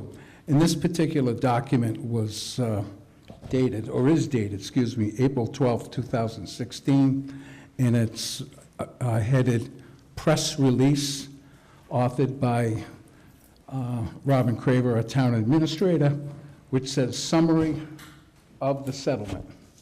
And on the second page, number 2, it talks about the $750,000, excuse me, the $7,750,000, and goes on to say, the remaining funds shall support the water department, parentheses open, operations, capital expansion, design, close parentheses, as appropriated by town meeting, which my understanding is of the $7.5 million is once the items that were listed get paid out, if there's remaining funds, those funds go to the department. And this isn't my opinion. This is what was written. And Mr. Meskis has been schooled very well on the past experience. What he failed to identify was when Route 20 was going to be dug up and reconstructed, I believe it was Mr. Bodett came to town and said, or came to the town floor and said, look, if we're going to do this, let's put some infrastructure in the road. And that it's going to cost $5.5 million. The taxpayers, the town meeting people, voted that they would take funds out of the Millennium account to pay for that. And that was the choice that the taxpayers made. And to come back now, I think it's disingenuous to go and say, oh, you owe me. You owe me. Because we allowed this, now we're saying because you have this additional funds, we want those monies back. That's what's being said here. And again, I think the word is disingenuous for that statement. So I totally disagree with this move because just to let the voters know, both myself and Mr. Boria attended finance meetings, selectmen meetings between the two of us on 2 different occasions and had totally brought this out. And it was agreed upon by the Finance Committee and the selectmen that the way that this article was currently written as far as the spending of the funds, and like our town selectman chairman said, what's the difference if you're going to borrow $26 million or $28 million? We're better off knowing that you got $2 million set aside in water and sewer as far as being able to advance having our own water supply. And I think the fact, and good point, yes, we do have money in our account because I think we're good stewards of the money, and that's why we do have the money in the account. And if we're going to be buying this land, we're not asking 1 penny from the taxpayer. It's funds that are already in our account through other sources. So definitely, absolutely, positively, it's a no vote on this amendment. Thank you. Thank you for sharing your views.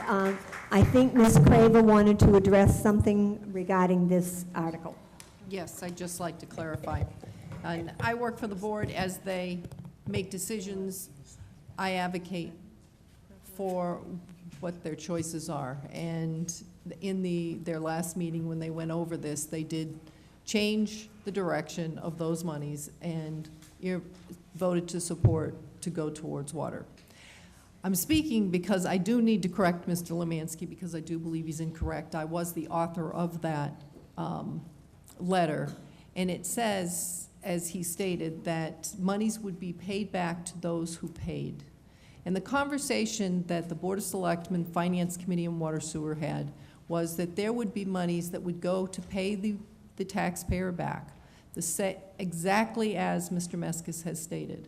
You can choose to leave it with water, but I just need to clarify that those monies were not negotiated to be given to the water department. You could change your mind and put them there. I did the negotiations, and I know what I was arguing for, and I was arguing for paying the taxpayer back for the lost monies that you didn't have while you were paying for empty water pipes.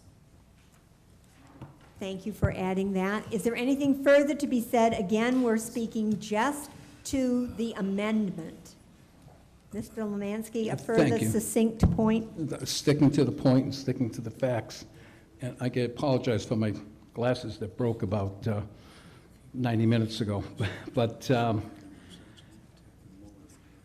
the document I have, I didn't write it, okay? The town administrator wrote it. It says press release. And I would think that some strong consideration would have went into it, which I believe it did. In the $750,000 cash settlement from Exxon Mobil to the town of Cheltenham, note, the Board of Selectmen and Water Sewer Commission voted to use funds to pay off water debt, cancel all assessed water betterments, and credit those who have already paid, period. Then it goes on to say, the remaining funds shall go to the Water Sewer Department for their need. It says nothing about what was just mentioned. It's crystal clear. And this is why the Finance Board approved this. This is why the Board of Selectmen did. And Mr. Meskis is doing a great job of reading what Ms. Craver wrote down for him. But that's wait where a I minute. am. Let's not, that's an out-of-order comment. Warning. One brief Yes, further ma'am. comment, and we'll call for a vote on this amendment. And Mr. Lemansky quotes, "And credit those who have already paid." A taxpayer is someone who has already paid and paid. Thank you. Thank you. Mr. Moderator, can I add one more? A final comment from Ms. Kramer, and we're moving to the vote. The final comment is, Mr. Lemansky's exactly correct, that the leftover monies were to be put to the water. And that, when we did the calculation, there was $1.5 million that was shifted over from the $707 million over to the water sewer capital. So there was $1.5 million that was sent over there. Thank you. At this point, we need to vote on the amendment. I will read the amendment one more time. The amendment for Article 18. It's a majority vote in the affirmative is necessary for passage.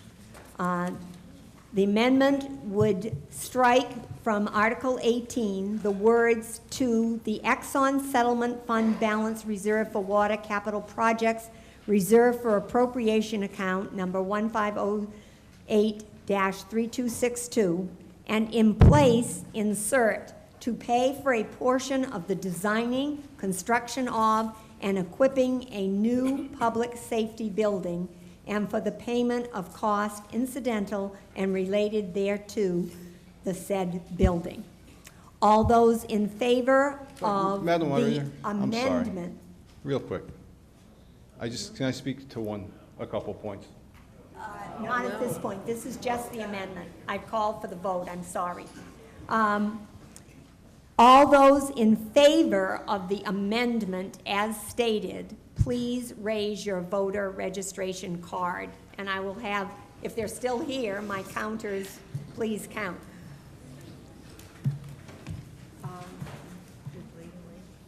John, would you do, Linda, are you willing to do that side? Thank you very much.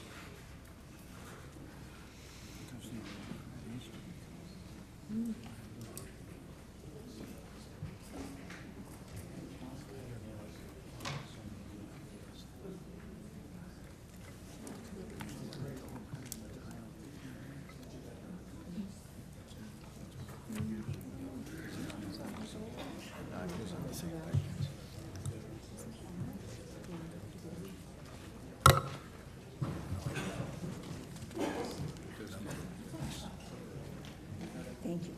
All those no by the same sign?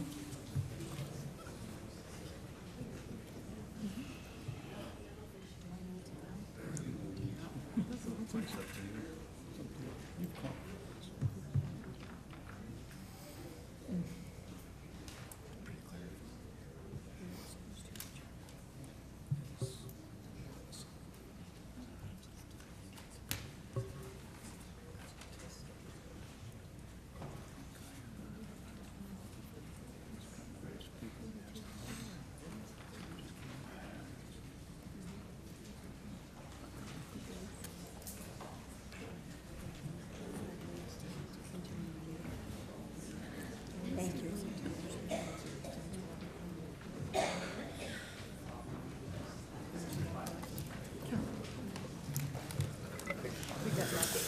By a vote of 47 in the affirmative and 128 in the negative, the amendment fails. I would now call for a vote on the original motion as proposed for the sum of $2,233,814.18 being transferred and appropriated from and to the accounts listed in Article 18 as printed.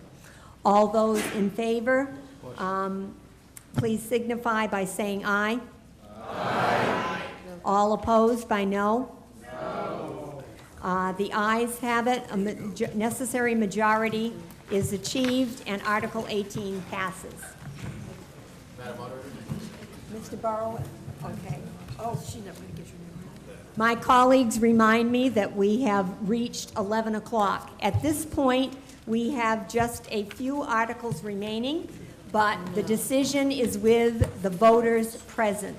In order to continue past 11 p.m., we need a vote of this assembly to do so.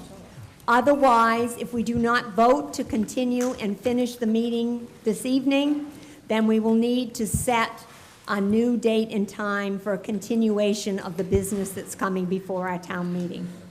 I would entertain a motion then to continue or to move to another day.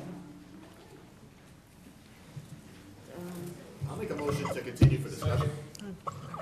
We have a motion and second to continue the meeting and past 11 p.m.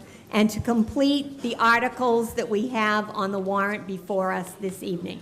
Is there any discussion? Mr. Lemansky? Yes, Madam Moderator, could there be consideration is that we take this time and move it to 11:30 for reconsideration if we still haven't finished? Then that way there is again, depending on the solar article, and that's how many actual amendments there are going to be on that. I mean, we could be here till 2 in the morning. Just a thought. We have numerous articles, certainly of a serious nature, remaining. They're all zoning and citizen petition. I would be amenable. Madam Moderator, I've noticed that the crowd has gotten very thin. Thank you for staying. And I know that there were people that wanted to speak on all these zoning amendments that simply couldn't stay. I would be amenable to coming back another evening so that those people that had to leave have the opportunity to come back. Thank you for sharing your view. Anything else to be said? We have a motion and second before us to soldier on and continue to work on these articles past 11 p.m. If there's nothing else to be said, let's try a voice vote. All those in favor of continuing the meeting past 11 p.m., please signify by saying aye. Aye. Aye. All opposed by no? No. I'm not sure if you're louder or... Let's try just a show of hands without a count, okay? All those in favor of continuing on?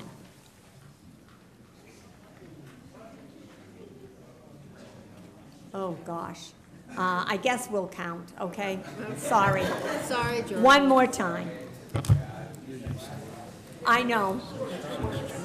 Fickle promises here.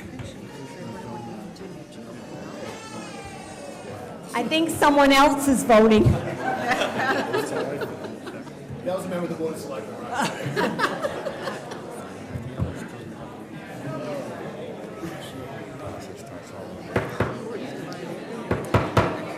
Please stay with me just a couple more minutes.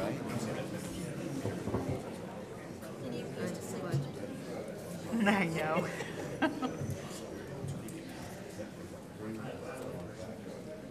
There's too many people.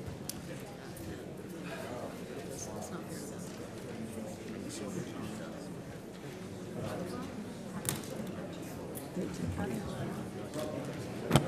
Pardon? All those opposed to staying later?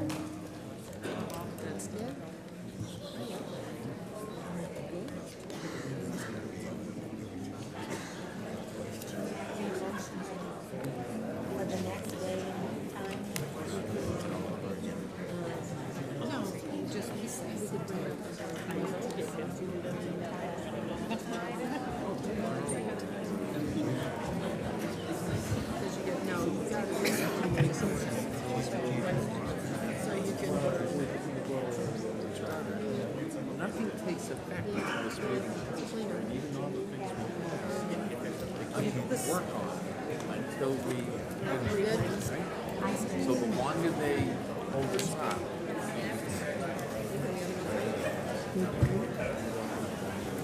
We gotta count them up. The Assembly has spoken loudly.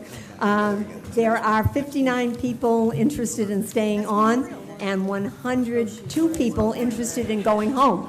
However, this doesn't conclude our business. What we need to do now is establish the date, time, and place of a continuation of this meeting before we can adjourn. May 28th. May 28th. We have a Board of Selectmen meeting Tuesday.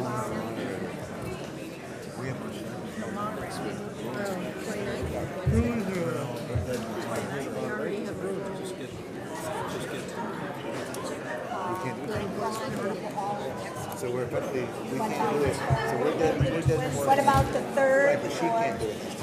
Or later this week?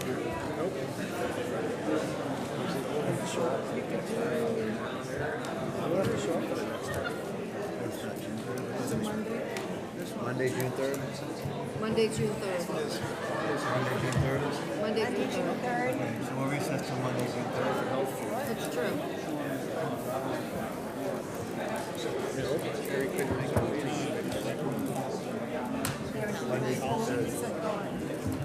I believe we have a motion. The motion would be to recess. And reconvene here Monday, June 3rd at 7 p.m. All right, we have a motion and second to recess this meeting and reconvene on Monday evening, June 3rd at 7 p.m. here at Charlton Middle School. Madam Moderator, just a point of clarification, do we know the building's available? We don't, but we will, we space. will find a spot. Okay? I'm sure. We will still post. We will post it, and then if we have to amend it, we will. Mr. Madam Boria. Mayor, are there any time requirements for the planning board for the zoning articles and their approvals at their hearings? Just to make sure we don't extend past them? I will defer to town council.